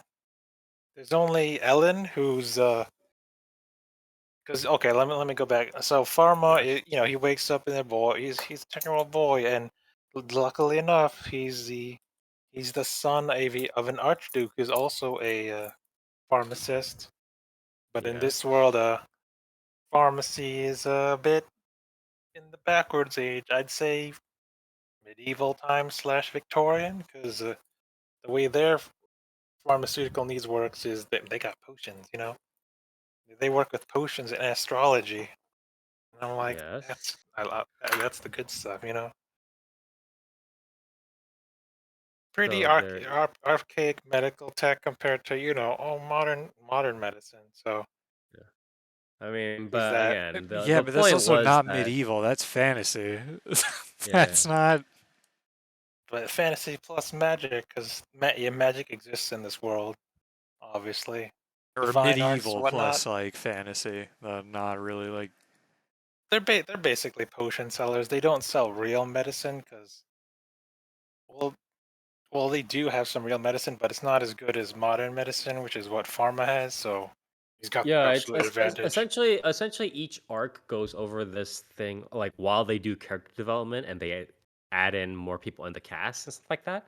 And they're like like 5 to 10% of the story is like brief like retrospection on like oh man like back when I was in the other world in my original world I did 5 to 10% of it about is that, but it's like most of it's just like character development and the arc stuff and stuff like that. But in terms of like each arc, it's just like there's this like kind of general thing like problem or illness that um Fama and sort of his gang of people have to solve, right? Whether it's like deal with some sort of like plague or deal with some sort of like headache or injury or stress or whatever it is, and it's just kind of going through it, and he solves it in either his biological or his medical analysis way, like doing this and like creating some sort of general solution covered around it, or he uses his supernatural powers to do stuff. So This series is an example of how much modern medicine has improved over the years to the point where here's the because here's I guess the first major arc is the White Death. And, everyone knows what the White Death is, right, Spire? You can tell me what that is. I believe in you. the White Death. There's the White Death and the Black Death. This is the White Death. What's the White Death? I have no idea What? actually. It's called it's consumption, What? aka TB. Oh. Oh, okay. That's the White Death. Yeah. So one of the first major arc, I guess, is TB. So we're like, oh, The White Queen. Plague. Okay, I The see. Queen Oh, is consumption. Yes, yeah, I remember this. got this fatal illness, the White Death, and no one can cure. So I guess and she's dying. So I guess we gotta kill her off. We gotta euthanize her. And he's like, no, I got this. Right. And there's this whole debate of, well, I mean, one of the underlying themes of this series is there's an actual the way that Pharma solves this stuff is dealt in a way that there's a lot of skepticism behind this his magic, which is pretty refreshing. It's pretty realistic in the way that I guess people in those times would deal with this, because once you start showing off these weird abilities and that no one has ever heard of, there was this whole part in episode 1 where he doesn't have a shadow, and he's like, "Oh, are you an avatar, the god of medicine? You're a freak of monster thing because he doesn't have a shadow, and you've got all this divine power of a sudden, so he's treated as a freak." That was fun. This means he's a fucking vampire, dude. Yes, because he's doing things that are out of the norm of the time. So they're like, "Where the hell did you get this information? Are you some kind of demon?" He's like, "No." But then they see the god of medicine mark. He's like, "Oh, guess you're a living god now." And they're like, "Oh, okay." He's like, "No, I'm not. I'm just a regular dude." And they're like, "Okay, whatever, dude. We'll believe you." That comes into there's a later arc that comes into that later on, which is pretty fun. But I don't think the anime will get. No, it will. Yeah, it will. Okay, it will get to it. Yeah. So far, there's 5 episodes. This is a What do 12 you think episode of the? series. By the way, just a quick aside. Although I don't know if it's like necessarily an aside or not, but what do you think about the audio visuals? They're fine. Yeah, I mean, I mean, I say that a lot of series, but I guess better than most other Dio isekais of this Media is nature. usually pretty 'Cause clean. it's Dio Media. admit, yeah. I have Yeah. no qualms with their animation style. Yeah. Definitely looks better than Isekai Drugstore, that's for sure. Well, Isekai Drugs had a lot of I mean, even like production wise, it was not situated in the best of times. But yeah, I guess whatever. There's stuff. It's 12 episodes. It's a shame. I'd really like this to be 26, but I agree. I guess the way they're truncating it, because I'm on episode 5, episode 6. By the Episode way, it 5 says ends with in collaboration with the Japan Pharmaceutical Association, Isekai Yakkyoku was a part of a campaign to bring awareness to the professions and practices of the pharmaceutical field. Big Pharma. Big Pharma. Honestly, why does the Big Pharma pay fucking money to create some more episodes for Isekai Yakkyoku? I just want to say. Dude, when are they gonna get? When's the fucking opioid arc? Yeah. When does that start? Jesus. Anyways, there's not an opioid arc, but there's a mercury arc because drink that delicious mercury. But yeah, going with what Spire was saying, there's actually three. This series actually has 3 or 4 professionals working on it. You got a pharmacist, a biologist, and a physician. Not to mention that the author himself has a degree in medical science. So yeah, there. But yeah, by the way, like we don't like Toast and I have like a lot of guilty pleasures, but I definitely wouldn't say this is one of them. Like it has like the cute girls and stuff like that, but I do think this is a very solid series in terms of like the trivia and everything like that. And it's not just like, oh yes, it's the cold and we cure it, but it's not like that. It has a lot of very solid details. There's a lot of research that's done in it, or there's a lot of trivia and like kind of work that's like the research is very clear in the series. So I think it's a pretty wholesome series to read overall. it's got To be honest. actual medical knowledge within it, but like Yeah, it's yeah, kind of yeah, yeah. basic stuff. But that's good enough for Yeah, because I I mean, don't expect like people past some point, it's just like, yeah. It's like, whoa, that's cool. You got amphetamines for your headache, and I'm like, Mhm. okay, nice. What? What? What? Amphetamine? Yeah. Sure about? Is that a thing? Is that what like acetaminophen I is? lied. Is that classified as an That's amphetamine? what I meant. Acetaminophen. I'm thinking of something else. I was gonna say, wait, what? Yeah. Oh, anyways, that Because delicious. I love Adderall. Anyway, what was I anyways, talking about? But yeah, the trivia thing. What else? I don't know. Are there I any mean, other small bits or any last it's words? hard. It's a lot harder to criticize a series, which I really like, because all I can say is, oh, this part's good, and I like this part. There's not a lot of negatives to this series, really. Yeah. I mean, one negative might be, um, is this slow series? I don't know. I think I don't think it's a what I slow would series say is because it's not a slow series. What I would say is that it kind of floats along. It's not like it's a little bit aimless at times is what I would say. I think there's no real conflict in this series, is what I'm saying. Like, there's no big overarching bad guy that you gotta watch out yeah, for. the point of that is also again it's like the protagonist doesn't have a pull towards something. He doesn't like he's not like he doesn't have an objective and he's not going places and he's like, "Oh, I got to do His stuff." So blah his blah only blah. real And see, objective, that's when they should have introduced Purdue. Just saying. the only God damn it, Dark. the only motivation the protagonist has, Pharma has, is that my sister died because medicine sucked, so I'm gonna try and make medicine better. Right. So, and that's his goal, to make medicine way more advanced so people don't die, Uh-huh. as in this isekai. And that's about it, really. Alright. No, I mean That that's might be reasonable. negative, but I'm fine with that because it's Yeah, pretty real. It's I pretty think other realistic. than yeah, it's slightly like kind of floating here and there in terms of like generally what the MC wants to do. But I think the general format of the series works pretty decently. Still better than Isekai Drugstore, because who knows where that's going. It's like, oh, I'm gonna pick these things and I'm gonna make a potion of stamina regain. I'm like, okay, hit me up. Like, what do you put in it? I don't know. Yeah, They it's don't a know what little they're bit. putting in this stuff. But yeah, when you get some good, I sure love my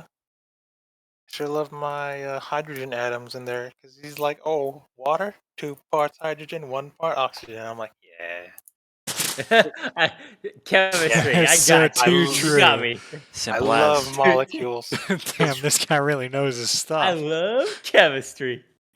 Yeah. Because Anyways. he's a pharmacist, so he thinks in molecules and He chemical thinks of stuff. me. Oh yeah. Oh yeah. That one was a little bit cheesy, but yeah, I It's saw that fine. part too. I'm Yeah, not it's going to fine. dock points for that. Yeah.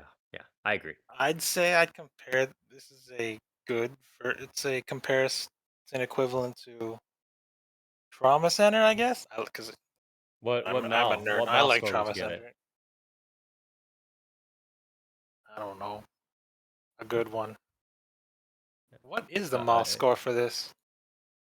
Isn't it like 7 point something? It's 7.62. Is that It's good or actually pretty bad? low. It's actually pretty low, isn't That's it? pretty 7 point. average for Mal. Is it? Okay. 7.5. That's about average for Mal. Yeah, Unless seven it's and a like, half. Honestly, is like kind of like skewing higher for some. yeah, like if it's like, because if you're looking at like an average kind of series, like Mal will usually rate it like upper sixes, lower sevens.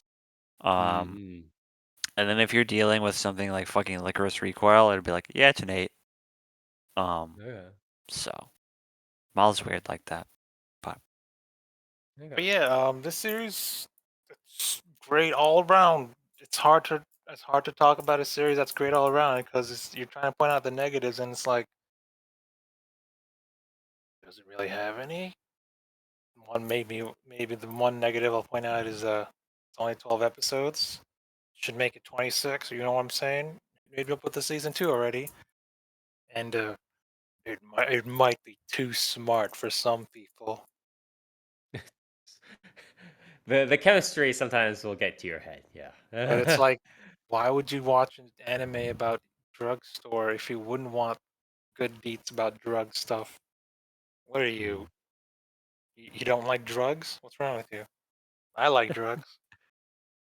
It is. Yeah, I don't trust them newfounded dang vaccines, okay? It's a bunch of propaganda.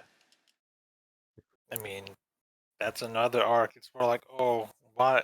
There's an arc with the that he's having right now. He's having a feud with is it the Apothecary Guild, Pharmaceutical Guild, where built with common is like, oh, shouldn't trust the Isekai Parallel World Pharmacy, because he got a pharmacy for saving the queen. Guess that's the name of his pharmacy. Bit on the nose, but whatever. Like, oh, they're selling weird medicine. Don't trust them. Here, have some of our snake oil and lizard eyes, some poultices. And they're like, oh, okay. guess you can do that.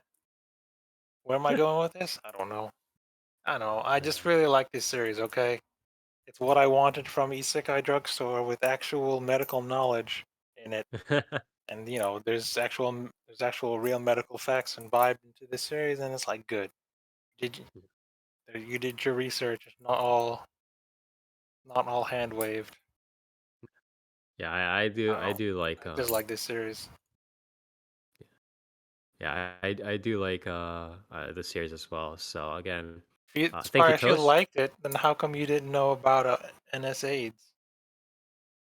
NSAIDs. I mean, I'm pretty sure I would have known the fact, I probably knew the fact like months ago or something like that. But then sometime along the way, I just like forgot it because my memory is Yeah, terrible. okay, So buddy. Okay, yeah. Sure. Yeah, I I knew. I just feel didn't want to tell you. it Yeah, just my listen, I just brain didn't want to make it too my easy brain for you didn't want to guys, tell you okay? guys. Like, The part of my brain just didn't want to tell you guys. I tell you, it was too late. But yeah, I have terrible memory is my non-excuse. But anyways, But yeah, if you like the Trauma Center video games, because I really did, but instead of surgery, you like you like drugs and pharmaceuticals and how to treat what creaky knees and what is it, stomach cramps and whatnot. Sure, hit me up with that. all right. Well, I again, don't thank you know very much. what. How does it sound? It's fine. What's my Yeah, mall score? What's my score of it? I'm gonna give it a 9 out of 10. I mean, pretty there's no good. reason for me not to give it. There's no reason for me to. Should I give it a perfect? Is it perfect? I don't know. I don't think it's perfect. I think it's good though. I do think it's solid. But I mean, it's what anime series do I like that I would give it perfect? I don't think really giving anything a perfect is like I don't think I'm pretty sure I haven't given like anything Near, perfect. would you give Maybe Unlimited one Blade series. Works a 10 out of 10? No. Why not? Because I mean, UBW has I'm, flaws as well. Like, yeah, well, I mean, it depends on what you like, what you consider a score, right? Like, is it the sort of like 10 out of 10 is truly flawless, or is it the feel of 10 out of 10, you know? I'd give The mouthfeel, Clannad. right? Yeah, is it the feel? It's got to be like the feel of 60 It's like sucky FPS, you know? chocolate. Yeah, exactly. I'd uh, honestly probably give Clannad season 1 a 10 out of 10. Season 2 is not as good, really? You but it's give really After good. Story a worse score than the original Clannad? Kinda, yeah. There's a bit of stuff that's glossed Hmm. over. I mean, After Story's still really, really good. But the Give it like a gloss over parts. I Okay, feel like this is a terrible Clannad's. conversation. Yeah, I feel like Clannad's truncations serve it well, though. Yeah, yeah, that's what I've always said. I think, but yeah, no. Again, this is an entire like Yeah. 10 more cans of worms This, that I yeah, don't this want to is open right now. this is what a would you large what would you give tangent. Little Buster, Spire? The visual novel or the anime? The This is anime. anime, dude. The anime, you guys are literally you guys are asking me to my face Yeah, what I think yeah. of the J's. I think it's a 6 or 7 out of 10, maybe. Wow, that's harder than I thought. Yeah, no, It's been man. a while, but yeah. Hey, That's listen, man, you not- guys are a bunch of fucking cowards, okay? I would give every season of Joshin-chan 10 out of 10. I would give fucking, I don't like, know. What Joshin about Chan Rising of X. the 10 Shield out of Hero, 10, you know? friend?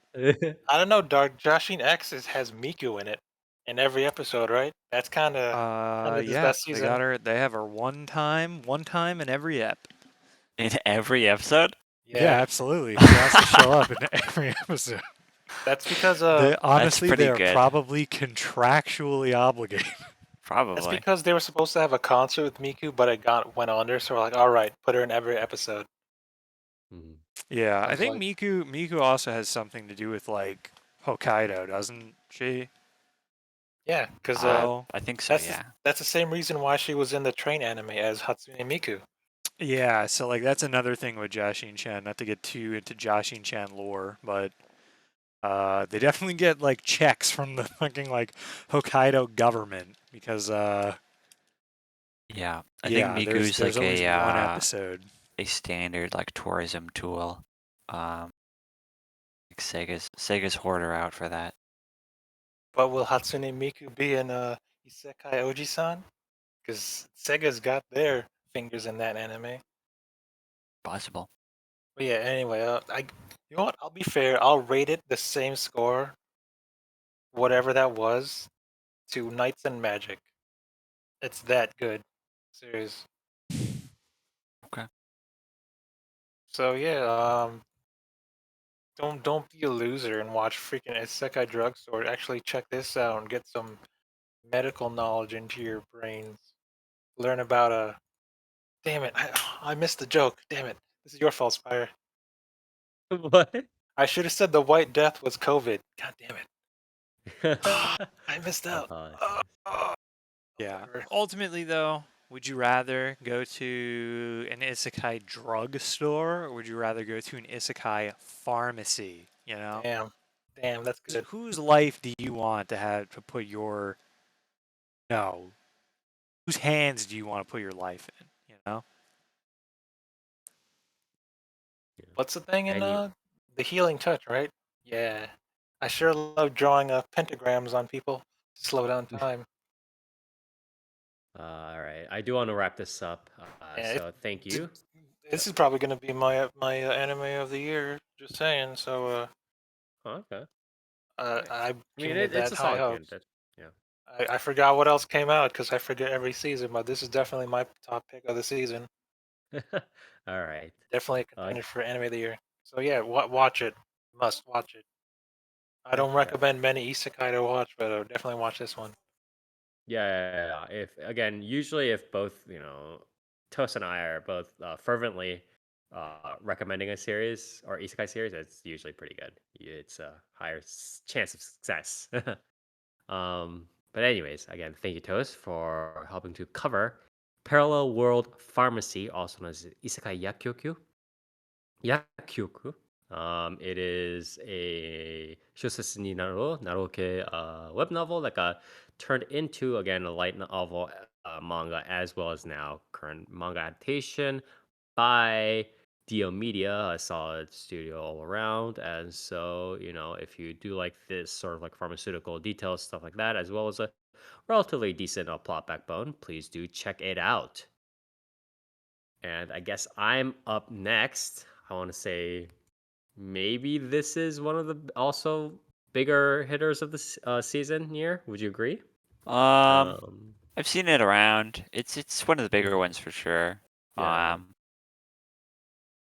I'm honestly So surprised this I haven't seen more of it. more memes. Yeah, I think I'll go over why. Like I think I have some ideas I on feel like why, but it's flown a little bit more under the radar than I thought it would.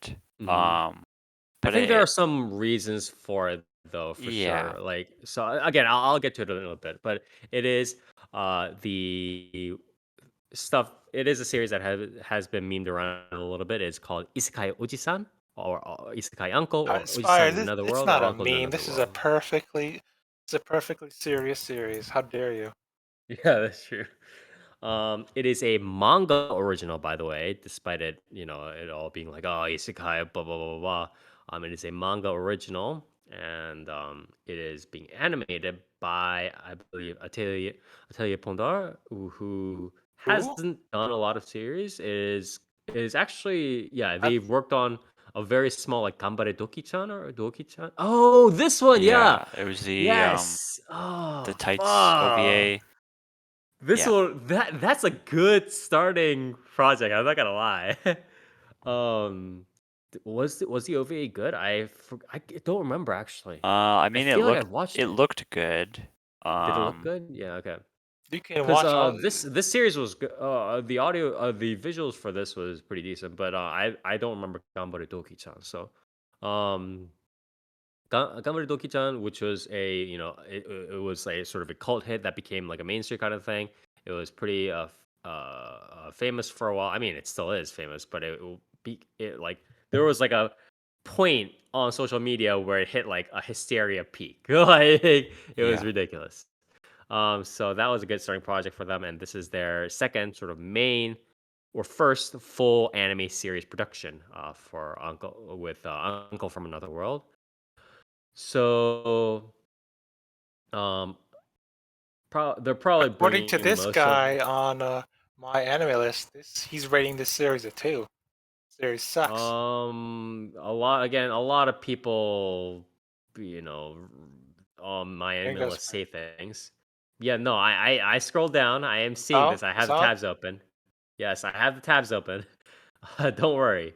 I think most of the people here, what is it? Kai Shigeki and a lot of the series composition, character design, stuff like that are a little bit on the newer side. Obviously, like the music people, like you. Okay, so this just like a word to the wise. Usually, like the photography and like the music people are like the music directors and stuff like that are usually like 9 times out of 10 they're like veterans, regardless of like the project they're in, because the same sort of people get hired by like a million different places. But a lot of like the director and the series composition script people, like they have some experience, but I think for most of them, this is their one of their first main projects here. So it's a relatively scrapping young team coming together. Um, they have they have a pretty good cast. I'm not gonna lie for the characters, although I think female characters are voiced pretty standard. It's they have Fukuyama Jun as sort of like the main. I want to say the Watson, the second person role. Takafumi, who is the sort of main um nephew, right?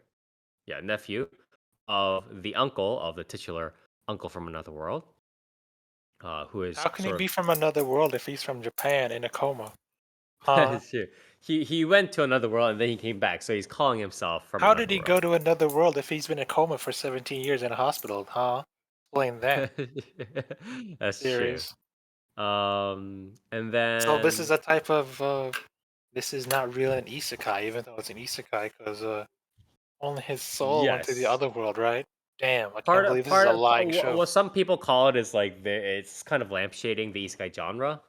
I have again. I'll go into my opinions on it a little bit more later, but they also have a very good casting for the Ojisan uncle. They have Takehito Koyasu, and for those of you who Who's that don't know guy? who that is, it is he's most well known for two very big roles.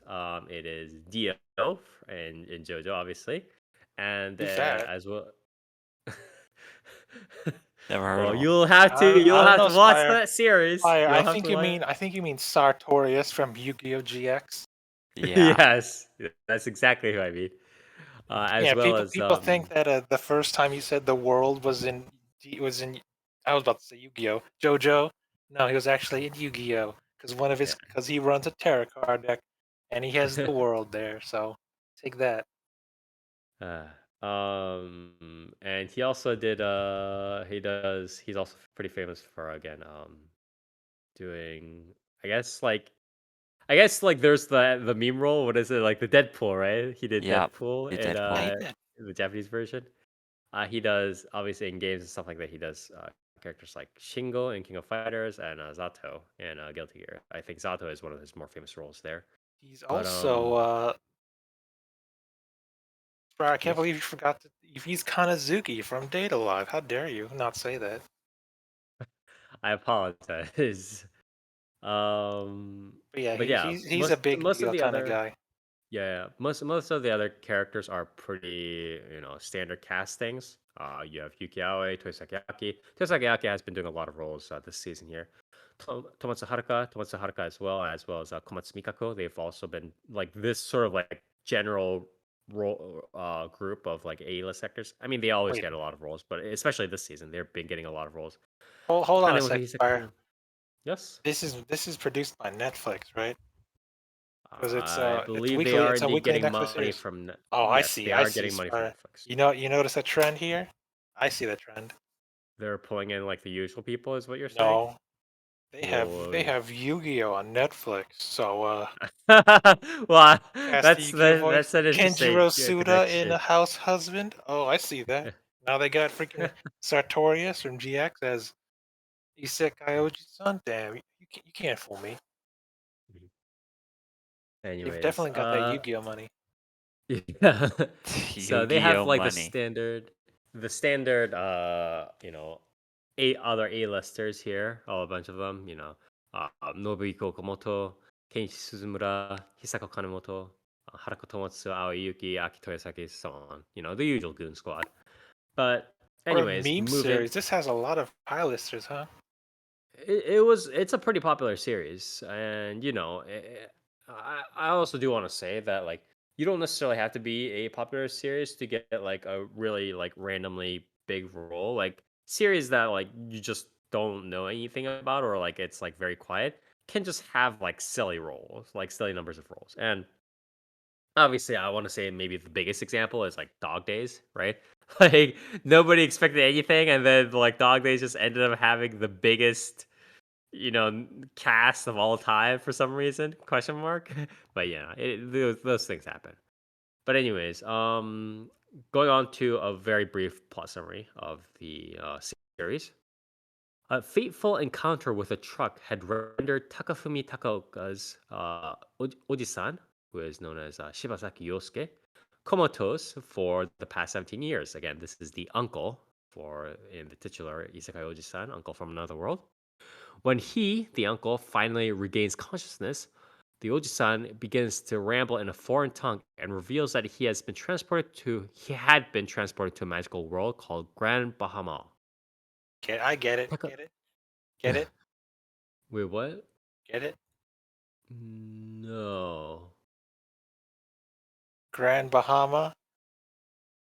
The Grand Bahamas. Blue? Grand Or Blue. Can't get it. Grand Blue Fantasy. Bahamut. Oh, I see. yeah. It's just, I, just I mean, that's the the Bahamas. reference I thought Bahama. it was. Yeah, But oh, just okay. Um, just mash up all Takafumi. the fantasy words, man.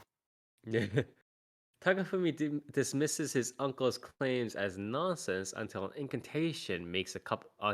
incantation makes a cup of water hover in the air. In a flash of brilliance, the pair creates a YouTube channel to showcase Oji-san's magical abilities. The responsibility now falls on Takafumi's shoulders to acquaint Oji-san with everything that has transpired during his absence, including getting him up to speed with the internet, new technology, and surprisingly, the outcome of the 90s console war, the result of which was especially distressing for a hardcore Sega fan. With Oji-san's wisdom from his otherworld experiences, they grow their YouTube channel and tackle online comments and trolls. The journey of this uncle-nephew duo promises to be anything but conventional. So a lot of this is balancing between um, sort of their everyday lives on the Japan side. Uh, it has that. It has a little bit of like the comment section, like a YouTube troll, new technology. The Oji-san can't the uncle can't really get used to the fact that there are like trolls saying like dumb shit all the time. He's inspired. Um, Just say it. He's a boomer. yeah, he's a boomer. And then um the nephew, right, Takafumi, also has his own troubles to deal with regards to his childhood friend, dealing with relationship stuff, so on. And his Oji-san or his uncle tries to help him. And in the meanwhile, they are kind of going through his uncle's memories in the other world, um, to kind of, you know, Because it's interesting. That's about it. yeah, because it's Because interesting. is it? He kind of regales them with stories, and he kind of looks through them What's the because guy's name? you, Takafumi, right? yeah, Takafumi, Because yes, Takafumi, he's a nerd. He loves isekai. So it's like, oh shit, it's real. yeah, Show yeah. me your memories. He's like, all right. Yeah. Yeah. That's And he why they likes do them. the like anime, like tsundere, whatever stuff. And so he's going through all of that. And it just happens to be that this uncle is sort of the um not socially aware side. So he meets up with all these like kind of like pretty hero and girls, right? The pretty elf, the ice girl, whatever it is, right? The ice clan girl or whatever it is. He meets up with like a bunch of these other girls in the other world, and he kind of just interacts with them, and then just kind of blazes past them, or like kind of just drags them on his way or on his journey, but doesn't really, Spire, you forgot the most important reason why he has conflicts with everyone. what was it? Because he's ugly. Yeah, I mean the ugly. Damn, I can't believe So they're the calling the typical Japanese Oji-san ugly. yeah. Call him So orc face and the all that? Damn. a meme on the sort of isekai side for the Oji-san is that literally everywhere he went, he would be blamed and he would be harassed for being ugly, and not just harassed. Like part of the shtick is that he would go to a town and like the entire town will like essentially just like try to fucking like rout him out of town with pitchforks because they were just like, we're not gonna depend on an orc face like you to like help us and stuff like that. So they literally like want to kick him out. There's like a mob trying to kick him out of like every town. But that's part of the shtick. So again, the story is mostly kind of like half and half ish, balanced between Isekai Oji-san kind of regaling the uncle Oji-san, regaling the Takafumi and his childhood friend um, Fujimiya Sumika um, of his stories while he was on the other side, as well as the other sort of part, him trying to live his life with while residing with Takafumi, his nephew, in the real world and dealing with new technology and like all that stuff. And it's a very interesting way that it's structured because the way I the way I would describe it, the modifier I would use is honestly contained. Contained is the word I would use because it's very like it's almost like quiet. It's like the author writes about because the basis of all of their actions, the basis of their present and future actions, right? Like what they are doing, what the Oji-san is doing right now, what the uncle is doing right now, and what the uncle is going to do in the future, as well as what Takafumi, the guy who's like kind of chronicling all of this, and we're seeing it kind of from his perspective mainly, right? What he's doing and what he's going to be doing in the future, all of that is kind of based upon in on the Japanese and the real world side, right? So that's happening, but the author kind of keeps that world very small and compact and contained. What I mean by that is that like there's the interaction with like the childhood friend and like the uncle and like the obviously the main character Takafumi, but beyond that, there's not really a buildup of the world outside. They don't really go outside. They don't meet like sort of faceless characters. They see like the YouTube comments and stuff like that, but they are more or less a very straight railroad to like a gag stick or like a plot point in the episode. So there's not really a building of the world. There's not really like, oh, they're going outside, they're like working at places or like they're facing, these like crowds or this kind of general event that would happen in real life Japan or something like that, or real life Earth, whatever. So there's not an expansion of the world on the real life side.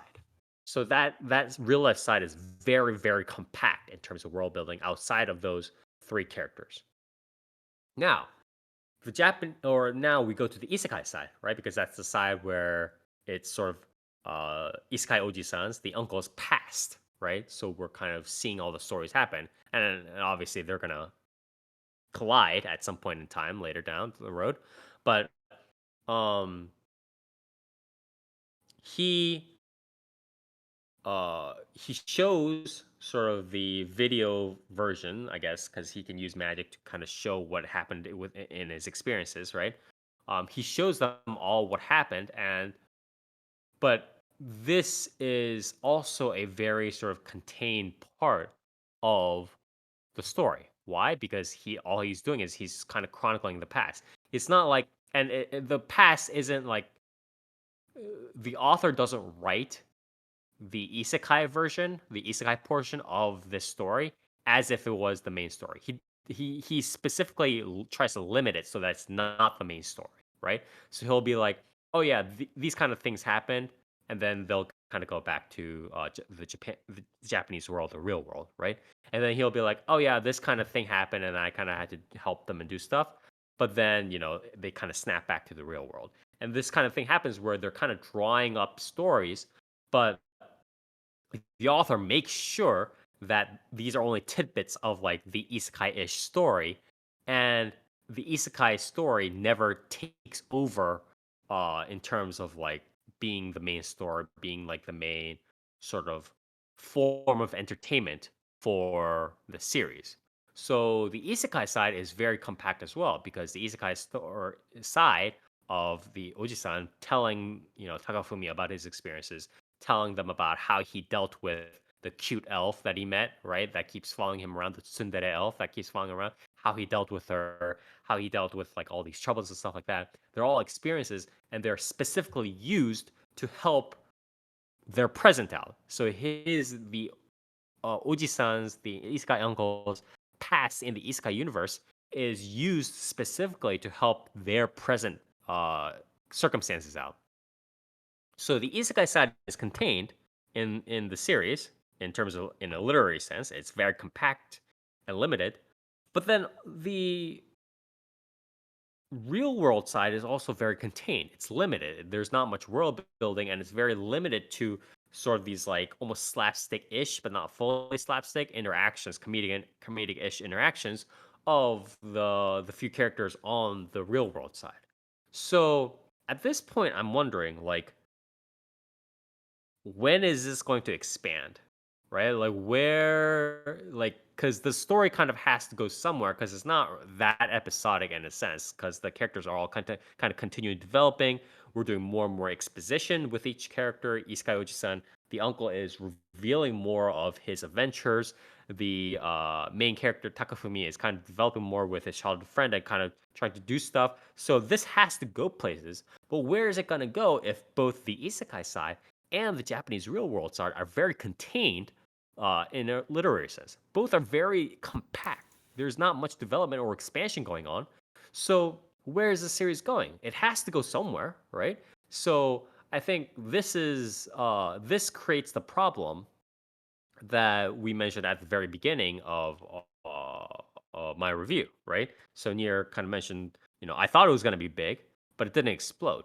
And I thought is that the way the series is kind of built is, I think, a driving factor behind why it's been so quiet, right? Because it's not really going anywhere. It's not really showing the isekai part that much. It's not like really showing the elf. I mean, it's kind of showing the elf like, doing the will they won't they, like the tsundere elf doing the will they won't they with the Oji-san, right? But then it kind of cuts out, and it never really does like a big resolution scene or like a really good kind of scene. And then on the real world Japanese side, it's also not like there's not like a lot of scenes that are like hugely cathartic and like resolves matters or like sets up a big objective or like whatever it is. It's kind of very quiet in terms of problem solving. So it's quiet on either side. So there aren't any like meme clips, or there aren't any like huge highlight clips of this series where like big things are getting solved, or like there's like a huge like etchy scene, or like a huge like boss like destroying scene, or like a huge like resolution of the character developments or character conflicts. There's nothing like that. Everything's very quietly done. It's like almost like an ooze, just like like kind of creeping in like directions. And I just found it kind of curious because it's certainly I, not bad, I I have an think. explanation for this fire. Yeah, go on. No, continue. I'll say my Yeah, opinion okay. after I'll yours. try to wrap up real quickly. Yeah. So it's not. I don't think it's bad. I don't find like the feeling unpleasant necessarily, but I keep thinking like, when's it going to expand? When's it going to do a little bit more than the very compact things that it has done until now? So that was the feeling I got from this series. So what about you, Toast? What do you My think? explanation for why the series doesn't blow up. Millennials.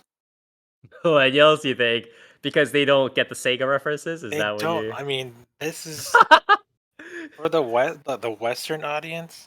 Uh-huh. What did they not none of people who watch anime now watch freaking grew up with Sega. I But did. none of them even know. Yeah, but Near, did you play Sonic and Mortal Kombat and other Sega games? Yes.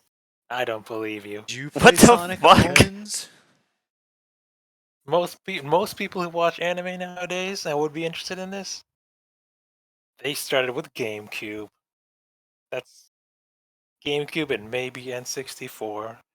So, and they never even heard of Sonic or Yeah. other. What is I'm this? Name, Oh, name, sure name, fuck. name one majority of good. millennials have never heard of Sonic. The original Sonic and Sonic 3 that Oji-san over there has played? No.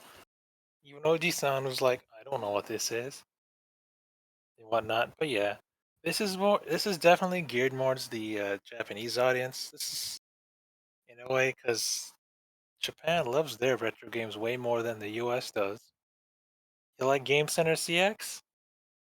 Yeah, that's what I get with this series. I get an Arino feel to it, where this series would definitely be popular with people like Game Center CX and be like, "Hey, I grew up with Sega." It's funny how this Oji-san deals with it. So this series is definitely not pandered towards the West. Hmm. It's more of a Japan exclusive kind of thing. Yeah, I think a lot of the like the sorts of like Sega references, like the older kind of like the references that aren't like generic, like oh YouTube technology, like the more specific references are definitely more Japan centric. I would agree. Um, so Also, Oji sounds kind of ugly. Well, yeah, again, part I of the mean, shtick is that I don't he's think supposed to be ugly. Yeah, he's but yeah, not it's ugly. it's a He little looks bit. like a regular dude. Like, how dare But the you? girls are all cute, so I mean, the cute girls Well, are that's the because important they're thing, right? isekai chicks. What do you expect? Well, I mean, the popularity of like the Isekai cast is mainly based around the girls being cute, right? Listen, It's not dude, really. ugly people don't exist in isekais, okay? Or I mean, that was the point. Yeah, because he's average looking in Japan, but then over there he's orc face. It's like, damn, dude, really? It's the same problem with what is it? What's the series where the dude's an orc face, but he's like everyone in the isekai was hot? Why am I blanking on it?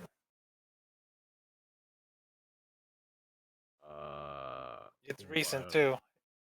It's not Death March. It's the other one. Oh, Moonlit Journey, Tsukimichi. There you go. Well, yeah, or people essentially he looked like a regular human being, but then like the sense of aesthetics, I think, in that world was like, oh, he looks so ugly. He looks like a freaking orc, or that was like the world that he got thrown into, I believe. Also, Aspire, you know what you just did, right? What? You called the glasses girl hot and cute. Damn, I thought you hate glasses. Jesus fucking Christ. I fucking knew you were gonna bring that up. And she is not cute because of the glasses, but they are all generally pretty cute, I What a liar. Yeah. Copen Mall, dude. guess. God damn it. Alright. What else? Yeah. The author. I'm pretty sure this author. Oh yeah, I didn't bring up the You author. didn't I bring should up probably. because I'm pretty sure. Did this author do other stuff? Because I'm very sure I've read his other stuff. Boot it up and Baka updates. What is that? Who is it? 死んでいるほとんど死んでいる. Okay. He apparently did. He helped apparently contributed something to the Ichiranai de Nagatoro-san comic anthology, as well as he did a dojin, Suzumiya Harui no Yutsu dojin, Human Rabbit Cat. Human Rabbit came to make a visit. I don't know what that is in Japanese. Is It doesn't have. I mean, is this not the guy who wrote about the hobo guy from Dragon Quest V? Or maybe am I thinking of something else? No, I don't think so. I feel like I Okay, know what you're talking about, this but one, I don't know the exact name of the other guy. Hmm. this series, this one. I don't know. I feel like I've seen this guy's series before. Oh, Has I've seen he this, done but Twitter yeah, no, stuff? it's a different guy. I'm pretty sure. Yeah, I don't no, know. it's definitely a different guy. Whatever. But yeah. Anyways, that was pretty much all I had about Isekai Ojisan. I think overall, again, I don't feel bad about it, but it's you know how I said to Toast again, parallel world pharmacy is a little bit aimless. Isekai Ojisan is a lot aimless. It is like 90% aimless, and I think again, I haven't read ahead in the manga, so I There's don't know what not. Well, I happens. mean, there is But no real.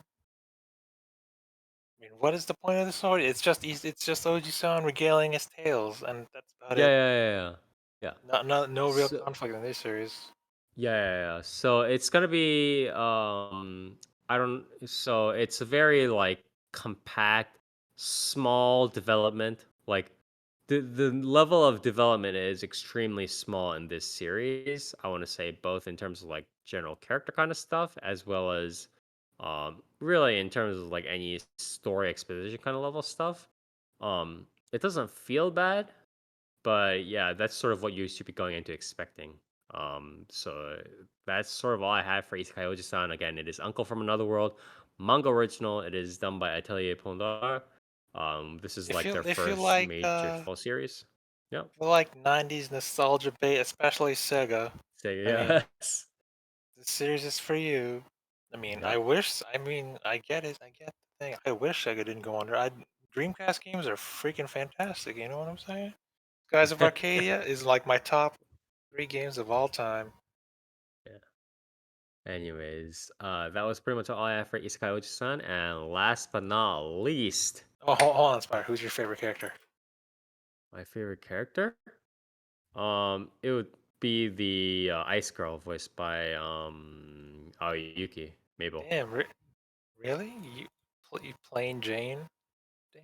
I just like Yuki Aoi. Okay, god damn If you it. pick Spire, the real choice is picking Oji-san.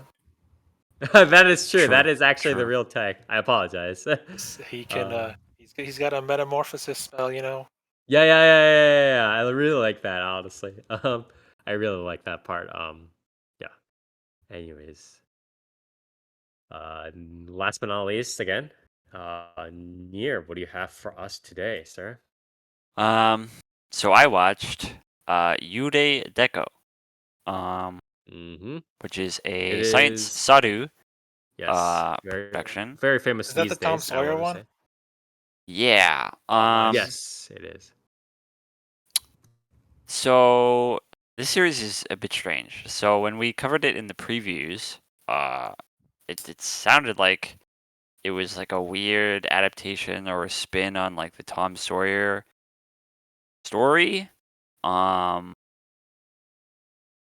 But I'm not really seeing it at all in this series. But so Wait, are you the saying there's no blatant racism in this modern series?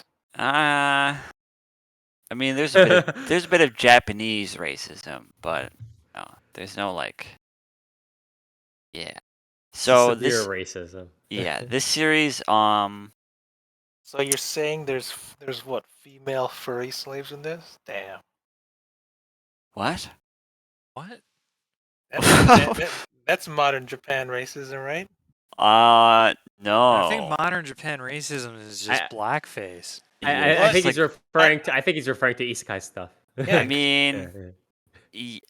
well, I'm not the expert on uh furry slaves or whatever the fuck you said. So Slave harem, I sure love Yeah. slave girls in Japanese isekai. but so this series is I guess it's like a sci-fi thing. Um the synopsis is so the Cyber City town or Cyber City Tom Sawyer Tom Sawyer is the name of the island they're on.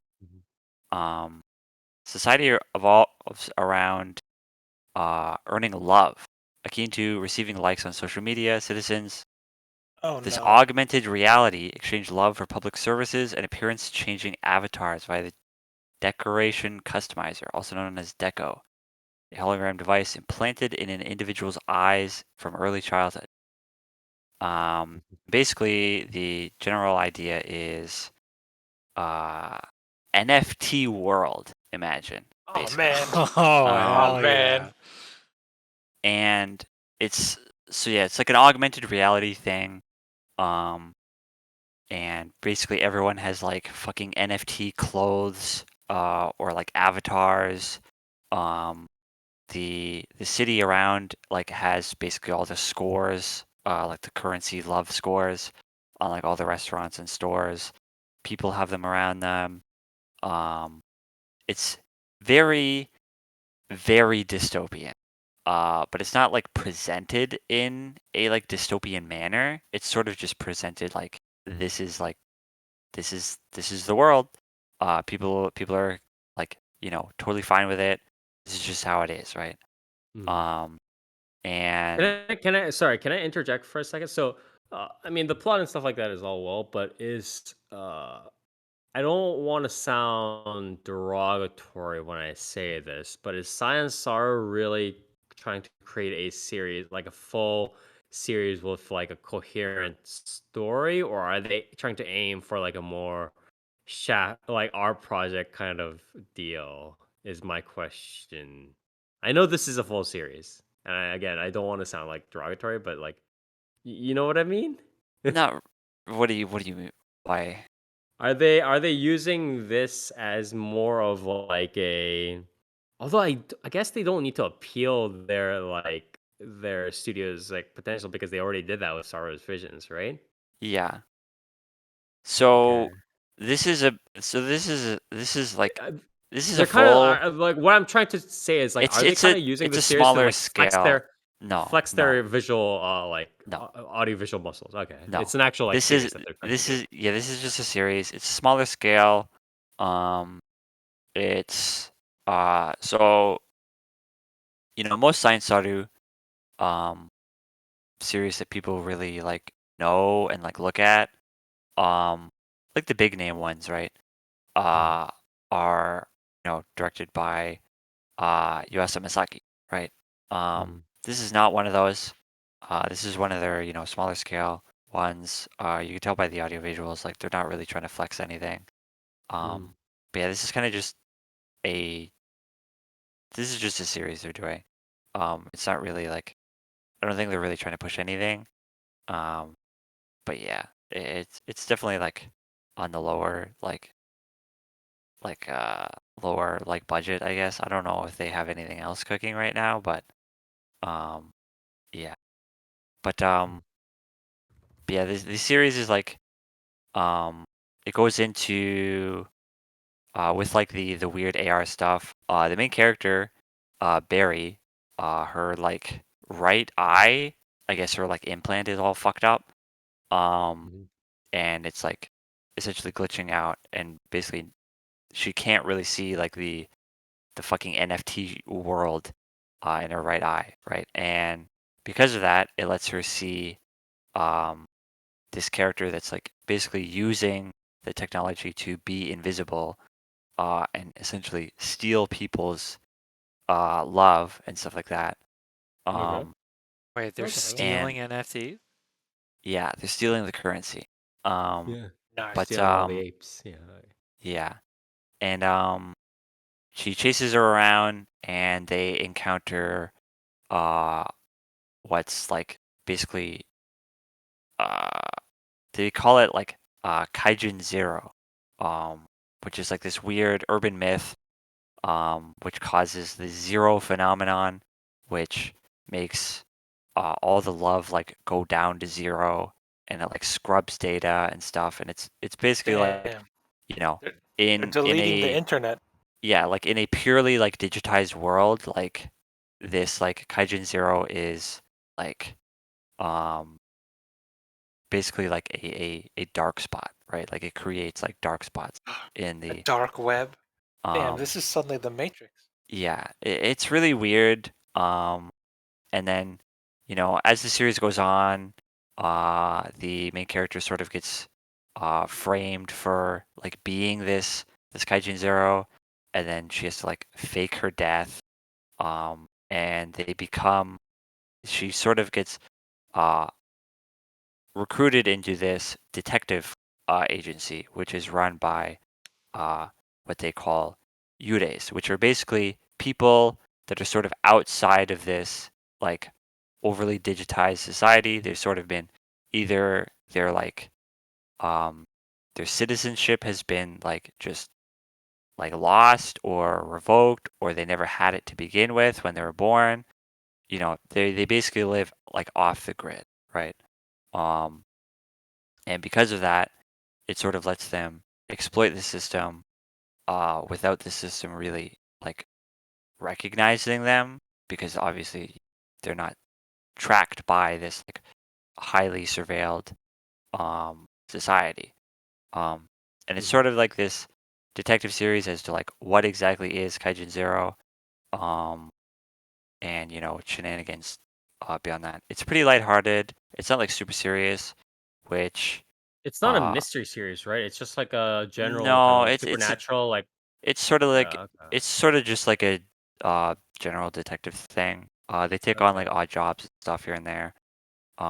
While Can like are while the there are overarching plot there is sort of figuring out what exactly this Kaijin Zero thing is. Um, but are yeah. there serious are or not serious? What the hell am I saying? Are there significant like oh this is why they use Tom Sawyer stuff? Is there like are there any proper references to Tom Sawyer other than just like naming stuff or like Not what's going on? not really that I can tell. Yeah. So the only like I don't really know, because like the only really things I could extrapolate upon is like the fact that um because like these characters are sort of like off the grid and they can't use this like, or rather like they can't really earn um the quote unquote like love currency. They Okay. sort of have to trade, like, trade up, sort of like the Tom Sawyer story, but like that's stretching it, honestly. I really don't know. Like I'm not really sure what like the Tom Sawyer stuff is. It maybe there's something that hasn't come into play yet. I really don't know. But so far it's just names, as far as I could tell, which is really weird. Mhm. Um, but yeah, from what I've from what I've watched, there's like 6 episodes now. I've watched 5 of them, Mhm. and for the most part, it's like so the early episodes are mostly like world building, establishing like what's going on, introducing the characters, and then after episode 3, it sort of delves into like the detective stuff and Mhm. sort of looking into, you know, uh the background and the underside of like the surveillance of this like highly digitized society, you know, the controlled media and stuff like that. Um, and it's not really like Tom Sawyer. It's very much like sort of a commentary on. It really feels like a commentary on like the internet, and how like with the way the modern internet is, it sort of tracks really like literally everything you do. And sort of the the potential future where really almost everything down to like literally what you see out of your own fucking eyeballs is commoditized. Like it is a commodity. Like it's to the point where there's literally a scene where the main character is walking around town. I think it's in like the first episode even. Um and she literally brings up a menu to change like how the city around her looks. Like she can change how What the the fuck? city looks to her. Um and then it's like Paid and then it's like mods. yeah, God damn. it's literally like she sees one she likes, and it's like you don't have enough. Like you don't have enough money.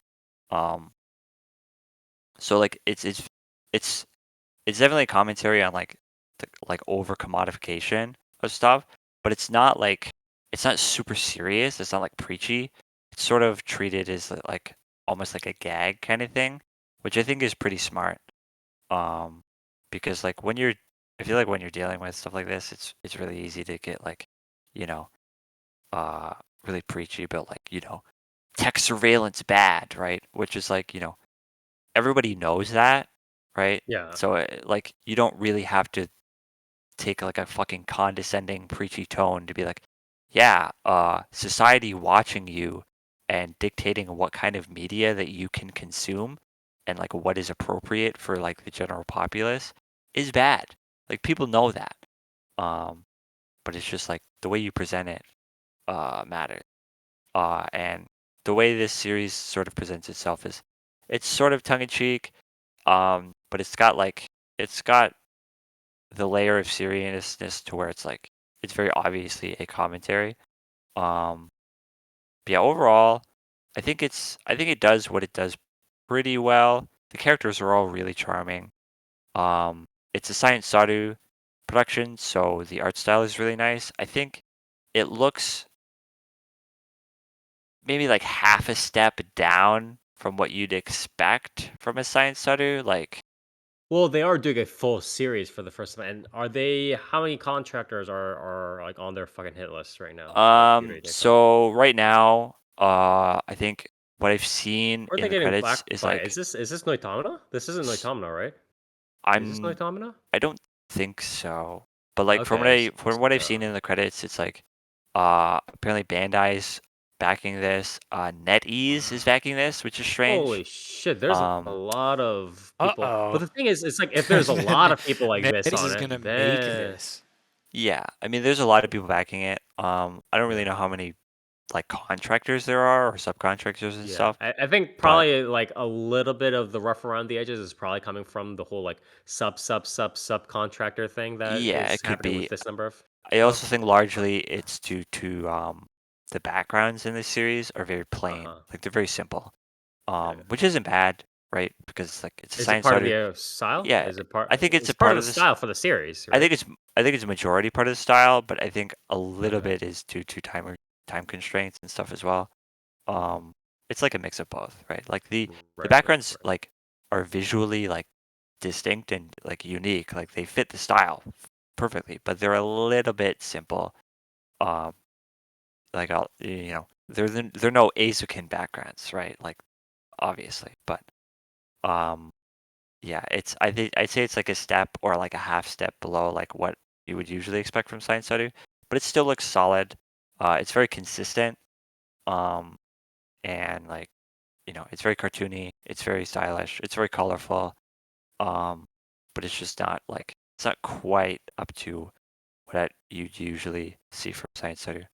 Um, Right. I mean, again, I think it's part of the both again the subcontracting and then obviously maybe the art style that they're dealing with as well as all these excuses. But at least for like Science Sarah, it's not like it's not their first horse race, but certainly I think this is one of their first like real like major. We're leading like all these people like we are the main animation production studio and we're doing this major project, right? This is like one of the first major ventures like that, right?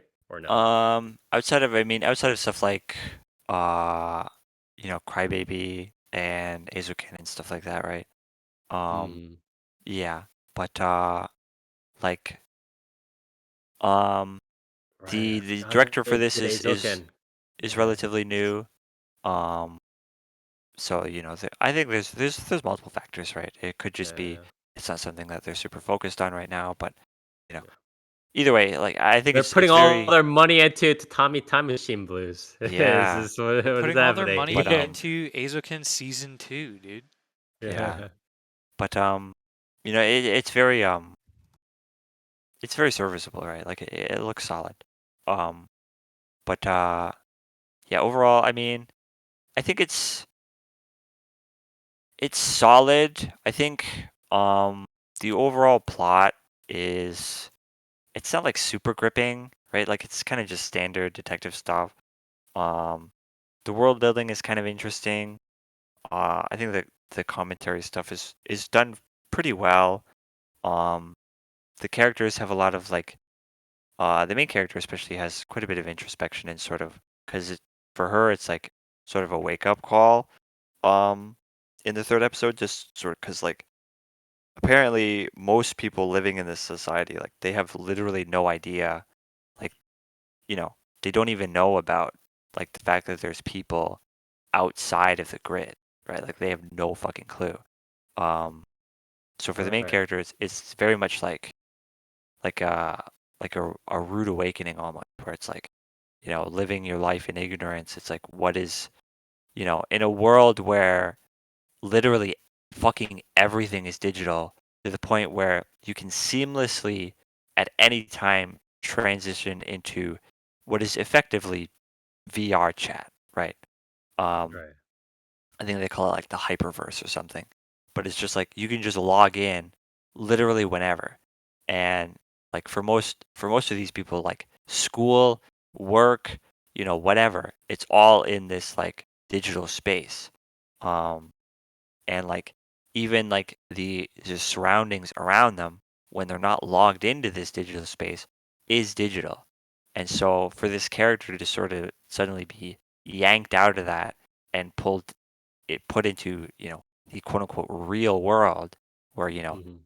like, there is no funny fucking HUD around you. You have to like cook food and, actually Like season actually it. You can't mate. just you Yeah. can't just like it's to the point where they literally say like the look and taste of food is like digitally artificially altered. Like it's Mhm. like the way like I guess the implants are in your body or whatever. But it's like, to the point where even like food, like real food has like a completely different feel to it, right? It's a very interesting sort of introspection. Um Mhm. and especially with the fact that, the way she's pulled into this is the fact that she has to fake her death and um when she's in town she basically has to be invisible, and like there's scenes where she sees her old friends and they're kind of just like because like her death is covered up, like her friends really have no idea. um Right. and her parents are like her parents are I guess her parents work at like the place where like um the media decides like what is and isn't shown to the public. So like her Mhm. parents are the ones that sort of had to go through the process of covering up like their own child's death, right? Um Mhm. and there's scenes with that, and it's a lot of very interesting character moments, I think, and a lot of good dialogue between them. On Yeah, top of the because they fact can that kind they're of because they can mess with like the different worlds. So it's very how do I say this? It's like I keep trying to think of a series, but it's not. I keep the show that boots up into my mind is like Truman Show, but I know it's not the Truman Show. It's like it's something yeah else, but it's like because they're messing again, as you said, with like the senses, the augmented reality stuff. So it's like, god damn it, it's on the tip of my tongue. But yeah, it's like that sort of aspect and kind of adding in a potentially dystopian vibe, right? Has always been kind of interesting to me, like that sort of setup. yeah, like it's not like pure dystopia, Yeah. um which I think is probably the most unique thing about this series is it presents a very like to somebody in like now, like in our current time, like watching this and seeing like, you know, a potential like overly commoditized future. It's like this is fucked up. Like this is insane, right? But the series doesn't present it in a way like, a Matrix or a Psychopath or something where everything's bleak and dark and people hate it, right? Like it's just the way it is, right? Um and I'm sure the series later on will sort of go into like the history of how this came to be, and the way like the government sort of shaped the general consensus of like how people view the system and whatnot.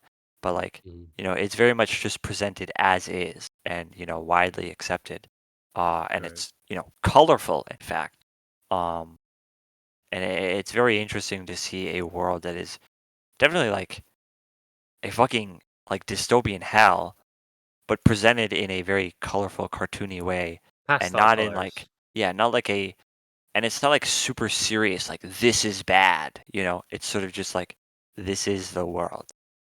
It's very interesting because it's like even because there's also um been series, not necessarily like Japanese anime, but like in Western stuff, where it's like you have the colorful world, and then but then like the message is almost like Russian postmodernist in nature, where it's like they're beating you over the head. It's like this is a bad idea. This is a bad idea. This is a bad idea. This is Yeah, like you know what I Black mean? Mirror. Yeah, like but everything's still Dude, colorful, wait, right? actually, there was basically a Black Mirror episode kind of like this, Yeah, Yeah, but except the but but message of it was what happens when you get blocked. yeah, that shit was so dumb. But this one is like specifically even staying away from that level, where it's just like it's pastel colors and it's just very like neutral. It's like neutral flavor. Like it's not beating Yeah, you over the message isn't beating you over that being like this is bad. Well, This is bad. This is bad. at the Right. very least, it kind of establishes a reason or sort of like a logical basis for like how it could even get here, right? Right. Because like if they were like, yeah, actually though, the world is like, even when it's super commoditized, like it's still pretty gray and bleak, and also people are like shitting themselves and dying constantly, like eating each Mhm. other, not even realizing it. And it's like, well, how the fuck did you get here? But yeah. presenting it in It's this very much manner, like it's like you can see how people would buy into this. yeah, Mhm. it's very much like a well-oiled machine until you sort of look under the covers and see like the people that have sort of been left to the side for the system, or the stuff that this system sort of covers up so that way people don't question the system, stuff like that. Yeah. um but yeah, it's very interesting. It's a very interesting take on this sort of world, and it's quite unique, I think. um but I think the overall like story, like the detective story that they're going for, where it's like this Kaijin Zero thing, where it's like wiping data and they don't know why. It's not super gripping. I think the character moments are probably the most engaging aspect of this, on top of like the world. I think those two meshing together is really Mhm. what like you should be watching this series for. I think the overarching plot is it's a little bit plain. I don't want to say weak because like it serves its purpose, but it's not really like super engaging. But Right. yeah, overall, I probably recommend this just wholesale. I think Mhm. it flew under most people's radar. Um, but yeah, I think it's pretty good. Um, it's not really like blowing me away like an Azokin did. I don't really like feel like, because Azokin felt like a pure like passion project, right? Like there was a lot of love behind Azokin, and Mhm. like this one definitely feels like there is passion behind it, but it's not quite, you know, it's not like it's not really blowing me away. But I do think this is really solid. Um, there's a lot of charm in this, um, but just don't expect like Yeah, fucking but it's not. earth shattering shit, you know. Yeah. But it is Also, a again, very I unique think take on yeah, a lot of stuff. and it sounds sort of obvious though, but it is unfortunate that uh well, the industry is sometimes like this. But Eizouken, Hoseki no Kuni, stuff like that are just very hard to come by. Yeah, Like they're very even rare. for studios like Science Saru or Studio Orange that are solid studios, but full, lightning in the bottle, right? Or Yeah. it's hard. I mean, this is a point. I mean, that's a point that I've had to repeat to a lot of people, right? Where it's like, everyone will always say, "Oh, anime was better, in X period in the past," Yes. right? Yes. And it's like, well, why do you say that? It's like, well, Mhm. because you look back and it's like, oh, look at all these memorable series, right? Right. But then it's like, well, when you look back at these memorable series and the seasons they came out in, like, Mhm. how many series do you fucking not remember, right? Like, how many Right, exactly. series, It's how many always series, diamonds in the rough. It's yeah, always like how diamonds in the many rough. series came out within those like seasons, right? Yeah. Like, In a it's bunch there's of shit. yeah, You there's always rough stuff Absolutely. within these memorable Absolutely. series. For every like one piece that like everybody kind of like 80-90% of people agree that it's a masterpiece, you've at least been through like, you know, 12 seasons, like 8, 12 seasons. That's like 2, 3 years, right? You've probably been Yeah, through 2, 3 years of series. Each, again, we know this because we count every time. At least, like 34 to 40 something series per season, right? Like let's say like 35 whatever series, right? That's yeah, like 300. Sorry, that's like 130. That's like what, nearly 400 series in like 3 years ish. It takes, it takes like 350 to 400 series, right? Just to get one thing that everybody agrees on. So, yeah. it's hard. It's hard. But yeah, I do recommend this. It's Yeah. quite unique. Uh, Definitely worth checking out. How many times have you heard from other people? It's like, have you asked, have they asked like me, like, is this the Noitamina block series? Yeah, I Am don't I the know. first one to ask you that? I think you Really? are. I feel like if this was 5 years ago, everybody would have been asking I you think that. Yufka Uta is the Noitamina one, right? Yes, I believe you're right. Yeah. So You are right. Yes. Okay. Man, Noitamina is not what. Back in my day, we just yeah, had Penguin Drum and everything was high as a fucking kite. yeah, Yeah, but yeah, I would have definitely expected this to have been the Noitamina series. yeah. Not gonna It's lie. it's it's quite interesting. Yeah. Anyways, thank you very, very much, Nier, for helping cover Yurei Deco. This an anime original, I believe, I can't by believe they Sensor. Yeah, lied about the Tom Sawyer part. Yeah, yeah. yeah. This It is was like all I'm freaking not. lies all along. NFTs, man. I'm really not Look, sure okay, what the look, Tom wait, Sawyer stuff Toast. was about. Okay, wait. Let's look on the bright side. Toast. Would you really want Yes. a fully Japanese studio to do their depiction of whatever is in their head of Tom Sawyer? Do you Yes. do you really want I to do be in want to that see that timeline? actually. In I a in a do. I want to see sci-fi that. Like, setting. absolutely. I mean, if they can, if what is it? By the way, Say, we're talking about Yeah, the easy. that's called the TTGL, dude. By the way, I just want to say we're talking about the easier of the two sort of adventure series, like this to talk about between Tom Sawyer and Huckleberry Finn. Imagine if they Yeah. tried transforming Huckleberry Finn into actual Japanese anime I literature. want to see We'd that be, too. I want to see both, we'd be honestly. for even more fucked. for a second, I I want to thought you were see. gonna say Johnny Quest, and I was like, wait a minute, Johnny I want Quest to see is pretty both, racist. and I want to see them done by yeah. What studio would you want to see them I want done to see by? like a. I I want want to to see see it done like by a. I want to see like a dystopian sci-fi Moby Dick by Trigger. Psychopaths, but Gen Urobuchi took over it, and now it Yes, has random yes, Huckleberry Finn references. yes. Also done by it's like combination of Mappa and Trigger. It's like you have no idea what you're gonna get now, bitch. You have no idea what you're gonna get. Also co-written by Kinoko Nasu. Oh, fuck. No, the issue is it's like the more shit we bring in, the issue is it starts going from like a fully like, an idea that could be chaotic to just becoming Chaos Dragon all Yeah, over it's again. just That's the Chaos issue Dragon though. 2. Yeah, it's just Chaos Dragon but with Huckleberry Finn references. I'd yeah, be Dragon, down for but that. extremely racist. Like, Yeah, exactly. Anyways, thank you, Nier, for again covering Yurei Deco.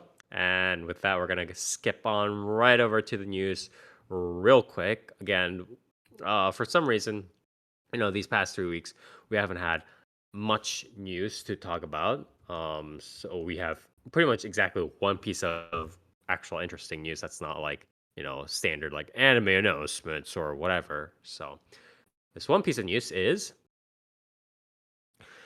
the the Hollywood Reporter reported on Monday that Pac-Man is getting a live-action film by Bandai Namco Entertainment and Justin Baldoni and Steve Sarowitz's Wayfarer Studios. The film is in development. Lightbeam Entertainment's Chuck Williams, who headed the live-action Sonic the Hedgehog, is credited for the original idea. Yeah, yeah. I don't know what else to say. This is a thing apparently now. Yeah. Yeah. I mean, yeah. I don't know, man. I think it's. I guess it was inevitable with the success of Sonic, right? Like that other like video game, especially Japanese like video game producers would kind of just try to jump in. Because I mean, Sega even. I don't know if you saw the news a while back where Sega, due to the success of the Sonic films, were like, yeah, we want to make Persona. And everyone was like, don't. know? So yeah, I think a lot of these, I think you'll probably be seeing a lot more of these like weird, like video game mascot characters becoming movies, especially the Japanese ones, because Still waiting on that Mario movie. yeah, the Japanese business executives will jump at literally any chance to money, right? The Like, Mario movie is going to be insane. yeah, I just want to hear the voice. I need to hear the voice. Like, I need to hear Chris Pratt's fucking Mario voice so bad. Isn't that coming out this winter or fall or whatever? Damn, no trailer yet. I thought it got pushed back to like 2023. Of course. It might still be listed as 2022, but I could swear some news came out where Nintendo was like, "Yeah, this shit's 2023 now." I need to hear like his Italian accent. If he's just regular guy Chris Pratt, then that would be disappointing. Oh my god, dude. It'd be I want very it. unfortunate. So it would be part of it would be disappointing. The other part would be fucking. It would also be insane. fucking amazing. Like if you had just like animated Mario with just Chris Pratt's voice, holy shit, that would be fucking incredible. That'd be pretty good.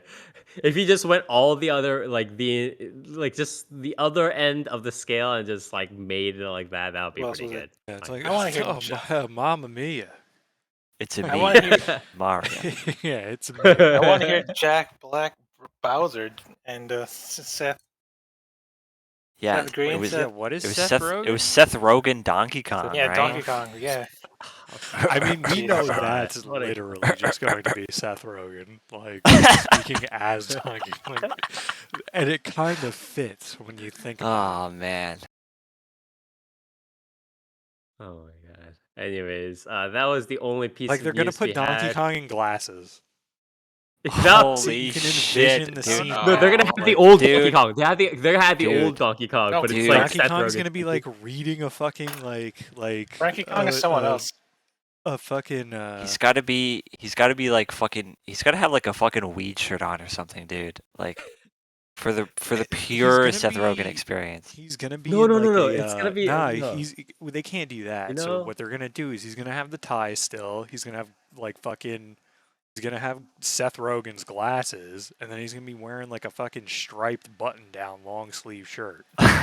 He's gonna be reading like off a fucking clipboard, like some Yeah. nonsense. And there you go. You know the have you ever guys seen the like the Steve Jobs thing with the movie with Seth Rogen that he's like in the he's acting he's acting the role of Steve Wozniak, right? And he does the thing where it's like shout out the guys who made the Mac whatever, right? The product. They do that speech, but they overlay Donkey Kong. Yeah, Just like yeah. speak it. Steve Wozniak's lies. It's just like, all right, what the fuck is going on now? But yeah. Anyways, Pac-Man live action. Hopefully that'll go over Fire, well. they Question already mark. made a But, Pac-Man live action, man. It's true. They They did. Yeah, Yeah, it was Pixels. it is Pixels. Oh. You thought I was joking? No, it's Pixels. Please don't remind me of that movie's fucking existence, man. Dude, God damn. the new oh my god, like imagine like what is that guy? What the hell is that actor's name who's in Sonic? I don't like remember. the lead human The man. main guy. Oh, that guy. Yeah. Yeah, the guy who plays like a The cop douchebag dude? boyfriend in like a horror movie. Yeah. God, what is his name? But yeah, Yeah. so We do have what to if move like on. the stand-in like for like that role for Pac-Man is Adam Sandler? James Marsden? I don't know Adam who this guy is. Sandler's now in. Yeah, what if he's back from Pixels? Like he's that guy for Pac-Man.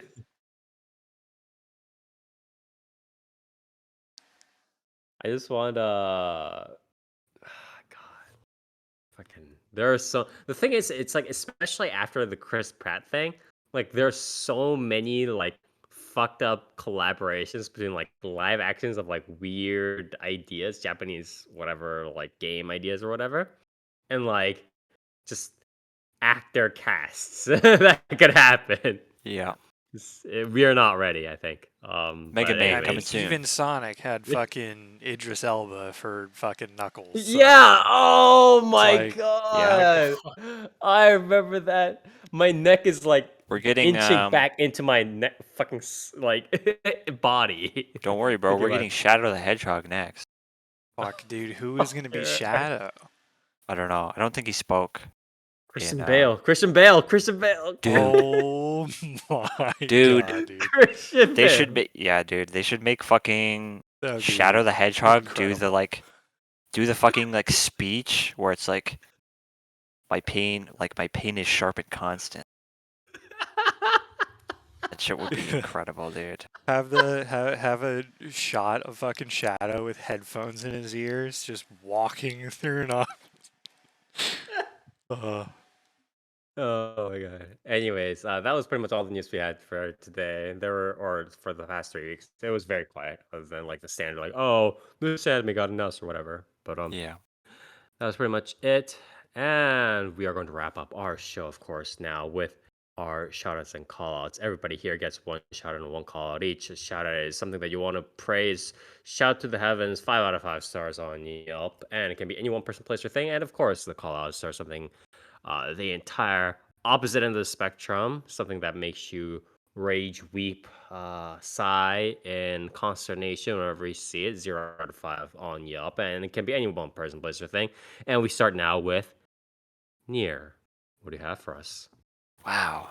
I'm going to shout out probably the Chainsaw Man PV that came out Mhm.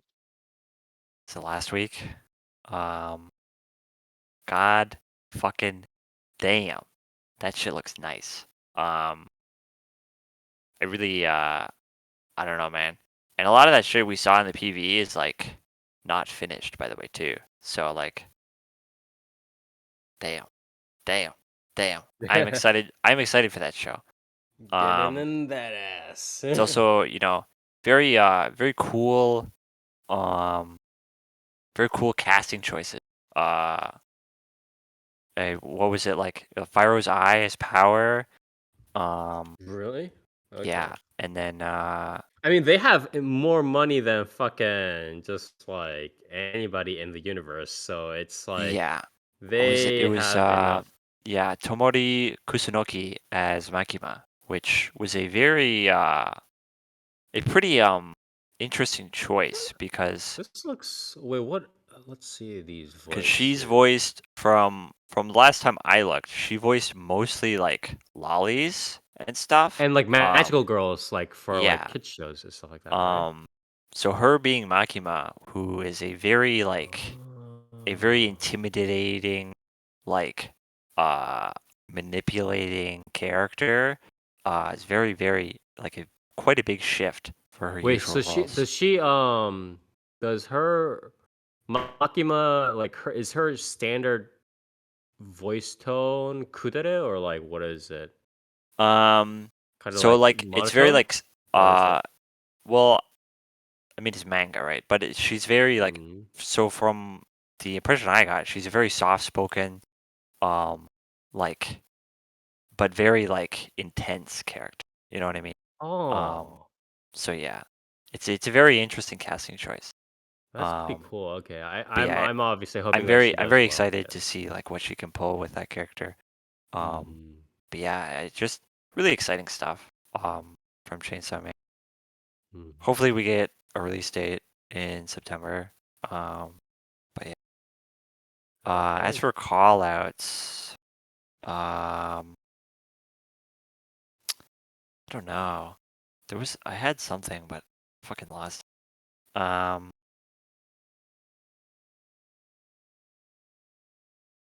it's gone. It's It completely has to gone. do with All right. Well, Apex. we'll come back to you No, later. The Toast. Shadowverse? What? no. Toast. Hello. My shout out? I don't know. There's nothing happy for you today. I might as well just shout out Isekai Yakkyoku for being good. Okay. Because it's good. Yeah. What about your call out? My call out? I don't know.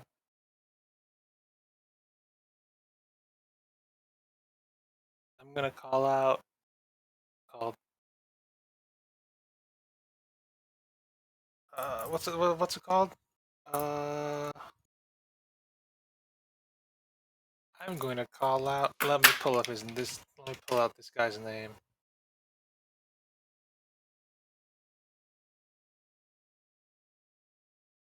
Yeah, him. Screw that guy.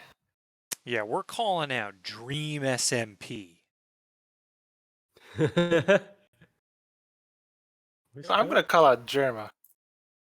Hate that Yeah? guy. For what? His runny egg take or what? What was his For runny egg for take? for is it? His Oh, runny egg take. He hates over easy he eggs. He likes yeah. What? He he likes likes over medium. yeah. He kept saying Over. he likes his yolks jellied. Jammy. Yeah. Jammy, Jammy. that was the word.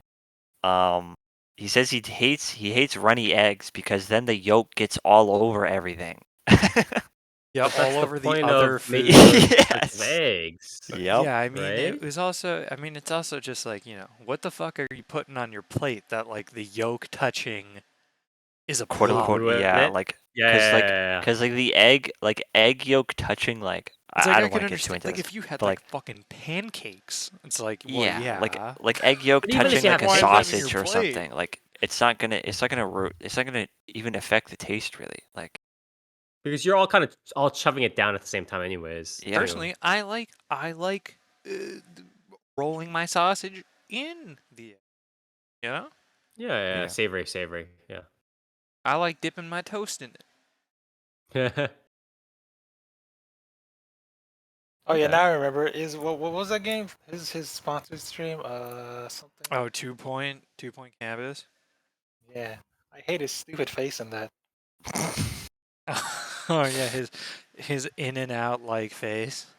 Yeah, it's when he mirrored his camera and it made his voice super, his face super pointy. I was like, who the hell is this?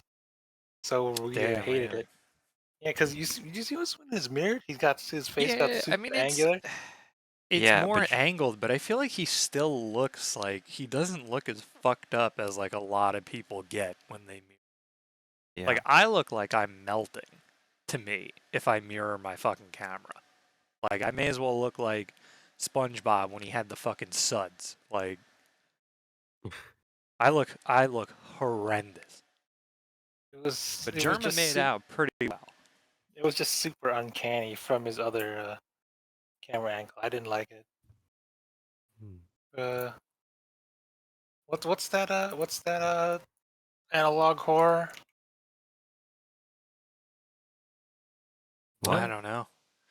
I don't know. What are you We're talking about? with the skinwalkers. What's it? Analog horror? You know, the analog horror where there's something off about those people. What's it called? Oh, it's like Mandela Catalog. Uncanny? Mandela Uncanny Catalog. Valley? Oh, yeah. What? Kind of Okay. looked like something out of the Mandela Catalog, and I didn't like it. Ah, You guys don't know about the Mandela Catalog? Yeah. I've heard of it. But yeah, okay. So thank you to sorry, yeah, thank you Toast Yeah, for shout out. screw that German guy. Don't Yeah. watch his green screen movie night tomorrow. Right? Tomorrow? Tomorrow? Maybe. I don't know. He keeps Yeah. saying he's gonna do it, but Yeah, anyways, thank you Toast and Dark. What about you? Shout out call, please. Um, shout out to and you. Well, there's two ways we got lucky here. One, Nier's not done yet, and two, I forgot for my weeks, but I watched all of The Boys in like one day. oh yeah. Are you serious? Oh my god. Okay. Yeah, so that was like almost 24 hours. It was like 20 hours or some shit when I was like cutting out the like credits and shit. Yeah, so like shout outs to all 3 seasons of that. That show is fucking incredible. For years, I mean when I first saw it, I thought it was gonna be just like this overly cynical fucking thing, just like like what if superheroes were assholes? Mhm. And like that's it. That is not what the show really is at the end of the day. It's very very human. Obviously, like there are superheroes that are assholes, but they're very dynamic characters. They're very like dynamic like character journeys and like growth and changes, while also preserving like even in these like this bleaker world, there's always like these beacons of optimism in it, which is just super cool to see, and especially presented in the way that it is. Right. Very few shows out there where I see like an entire cast of characters, and I'm like, I love all of these characters, including the like villain, for completely different reasons. Right, right. For really fleshing out sort of the story or Yeah, and the even depth of the story. like just the ability to introduce characters that are just like introduced in an extremely heinous way, like the Deep, Mhm. and then by by like season 3, you're just like, okay, but like how much is enough for this guy, right? Like, it's like yeah, like he's fucked up, but this is a bit much, don't you think? Um, Yeah, exactly. It's like kind of stretching the limits of like what we've usually seen in those sorts of series, for sure. Yeah, and a lot of like, and it does make you ask a lot of questions in certain aspects about that stuff where you're like, like what is a road to redemption? Is there a path to redemption for someone like this? And is it more through like them growing, or is it or like how do you weigh them growing in general, or like through sort of being now on the receiving end of what they were Mm, doing, you know? right. And like which do you weigh more? Stuff like that. Right. How do you resolve that sort of? Yeah.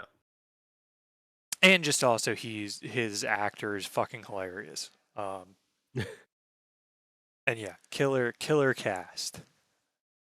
Yeah. And also Homelander memes are fucking awesome. So All right. Well, Your call out? thank you very much. Oh yeah, you didn't Oh call yeah, out yeah. first. Yeah, My you call out call is shit. I'm gonna call out fucking fighting games for not having Yeah, let's frame say data fighting and game. fucking hitboxes and hurtbox overlays like baseline in general all the time in training. That's fucking stupid. And the only thing I'll really say on that was earlier we were talking about it. I was talking about how like a lot of that, not having that and like not having single player experiences teach you a lot of that as well is like kind of an issue. But I also think that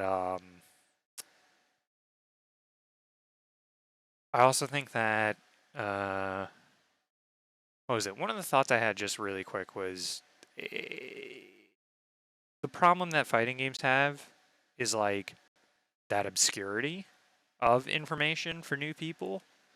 Right. Right. So they don't know what they're getting themselves into. And one of the thoughts I had was like kind of an example of why I think Dark Souls 2 is like shit on as much as it is. And I only say this because like I remember Nier and I fighting a really dog shit boss called Fume Knight. Oh, And yeah, he has a stab attack where the sword is like small, but then the hitbox is fucking huge and it goes it also behind hits him. behind him. Yeah. And so I distinctly remember saying when that move happened and Nier got hit by, I was like, what is this fucking fighting game hitbox? And I think that can be said about like a lot of Dark Souls 2 enemies compared to like all the other FromSoft games, especially that some of them just have hitboxes that are like you try to use, because a lot of the other ones you can intuit when you should dodge, when you should block, shit like that. But then you look at Dark Souls 2 and you can't really intuit a lot of shit. Like there's just some shit that like you need to now fucking learn how to do this. Like where even the hitboxes are and shit. Whereas like, and I thought that was like a decent parallel where you get thrown into this game and you're essentially, you feel like you don't have the information proper. But yeah. So put that shit in your fucking games and don't sell it as DLC, because that's another thing with fucking Tekken now I'm gonna have to do. I have to fucking get that like an add-on, because I'm not paying for that shit. Yeah. Anyways, thank you, Dark, for your shout out call out. And my shout out call is gonna be pretty short here. It's gonna be just call out to people in various discords who say very silly stuff, and it would be very nice if they would use potentially the other brain cell that they have. That would be very cool. Somewhat related to what Dark said about fighting game and what people expect from fighting games and communities and stuff like that. But yeah, I wish there are people that would use the other brain cell that they have possessed within their skulls. That's my call out.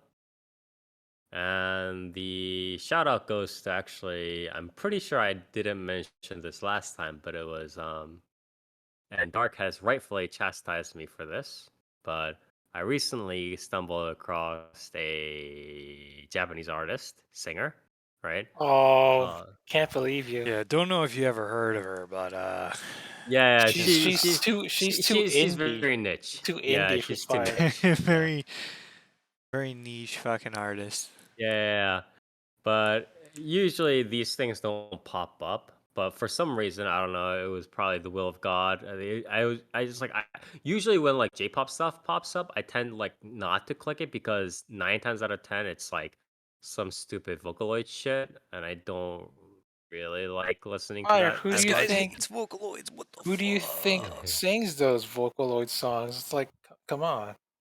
Well, the point is, I Vocaloids? would like to have somebody, yeah, sing the act. I would have I like to have real people sing the songs, even if they are original Vocaloid stuff. But anyways, the point being, I clicked on it and it was a song sung by Ado. Um, it was a Shingo Reno original, Crime and Punishment, but it was covered by her, and I was just blown away. This is one of the very few times, like, even in like the past like couple of years, I want to say, where I've legitimately, unabashedly been able to say like I was blown away by the vocal quality of the singer.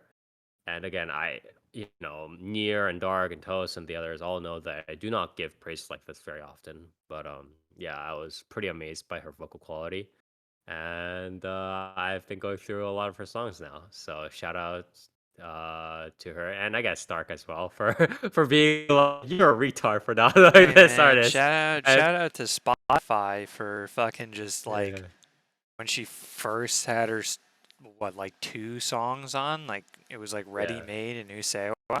Oh, Spotify just like hit me with the random play of it, and I was like the fucking yeah. smoking earbud like picture. Like I was like, wait, what? I was like, what the fuck?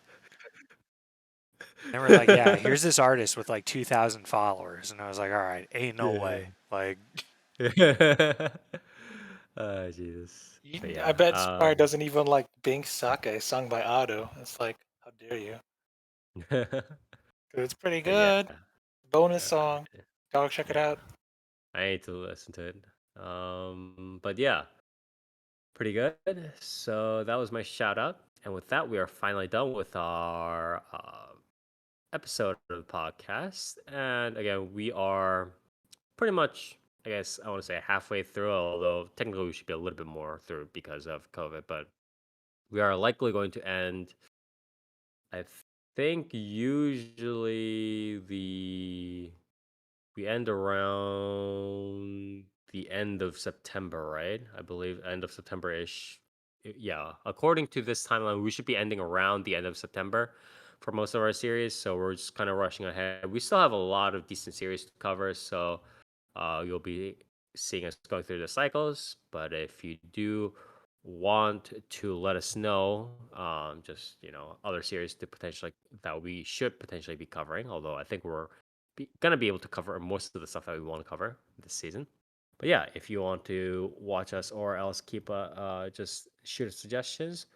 We stream our podcast recording live every other Saturday starting from 10 p.m. Eastern Standard Time over at twitch.tv/4PlayAnimecast. That's with the normal 4, where we talk about the latest and greatest in anime, Japanese animation, related media, anime, manga, light novels, web novels, visual novels, and so much more. So you can check us out here.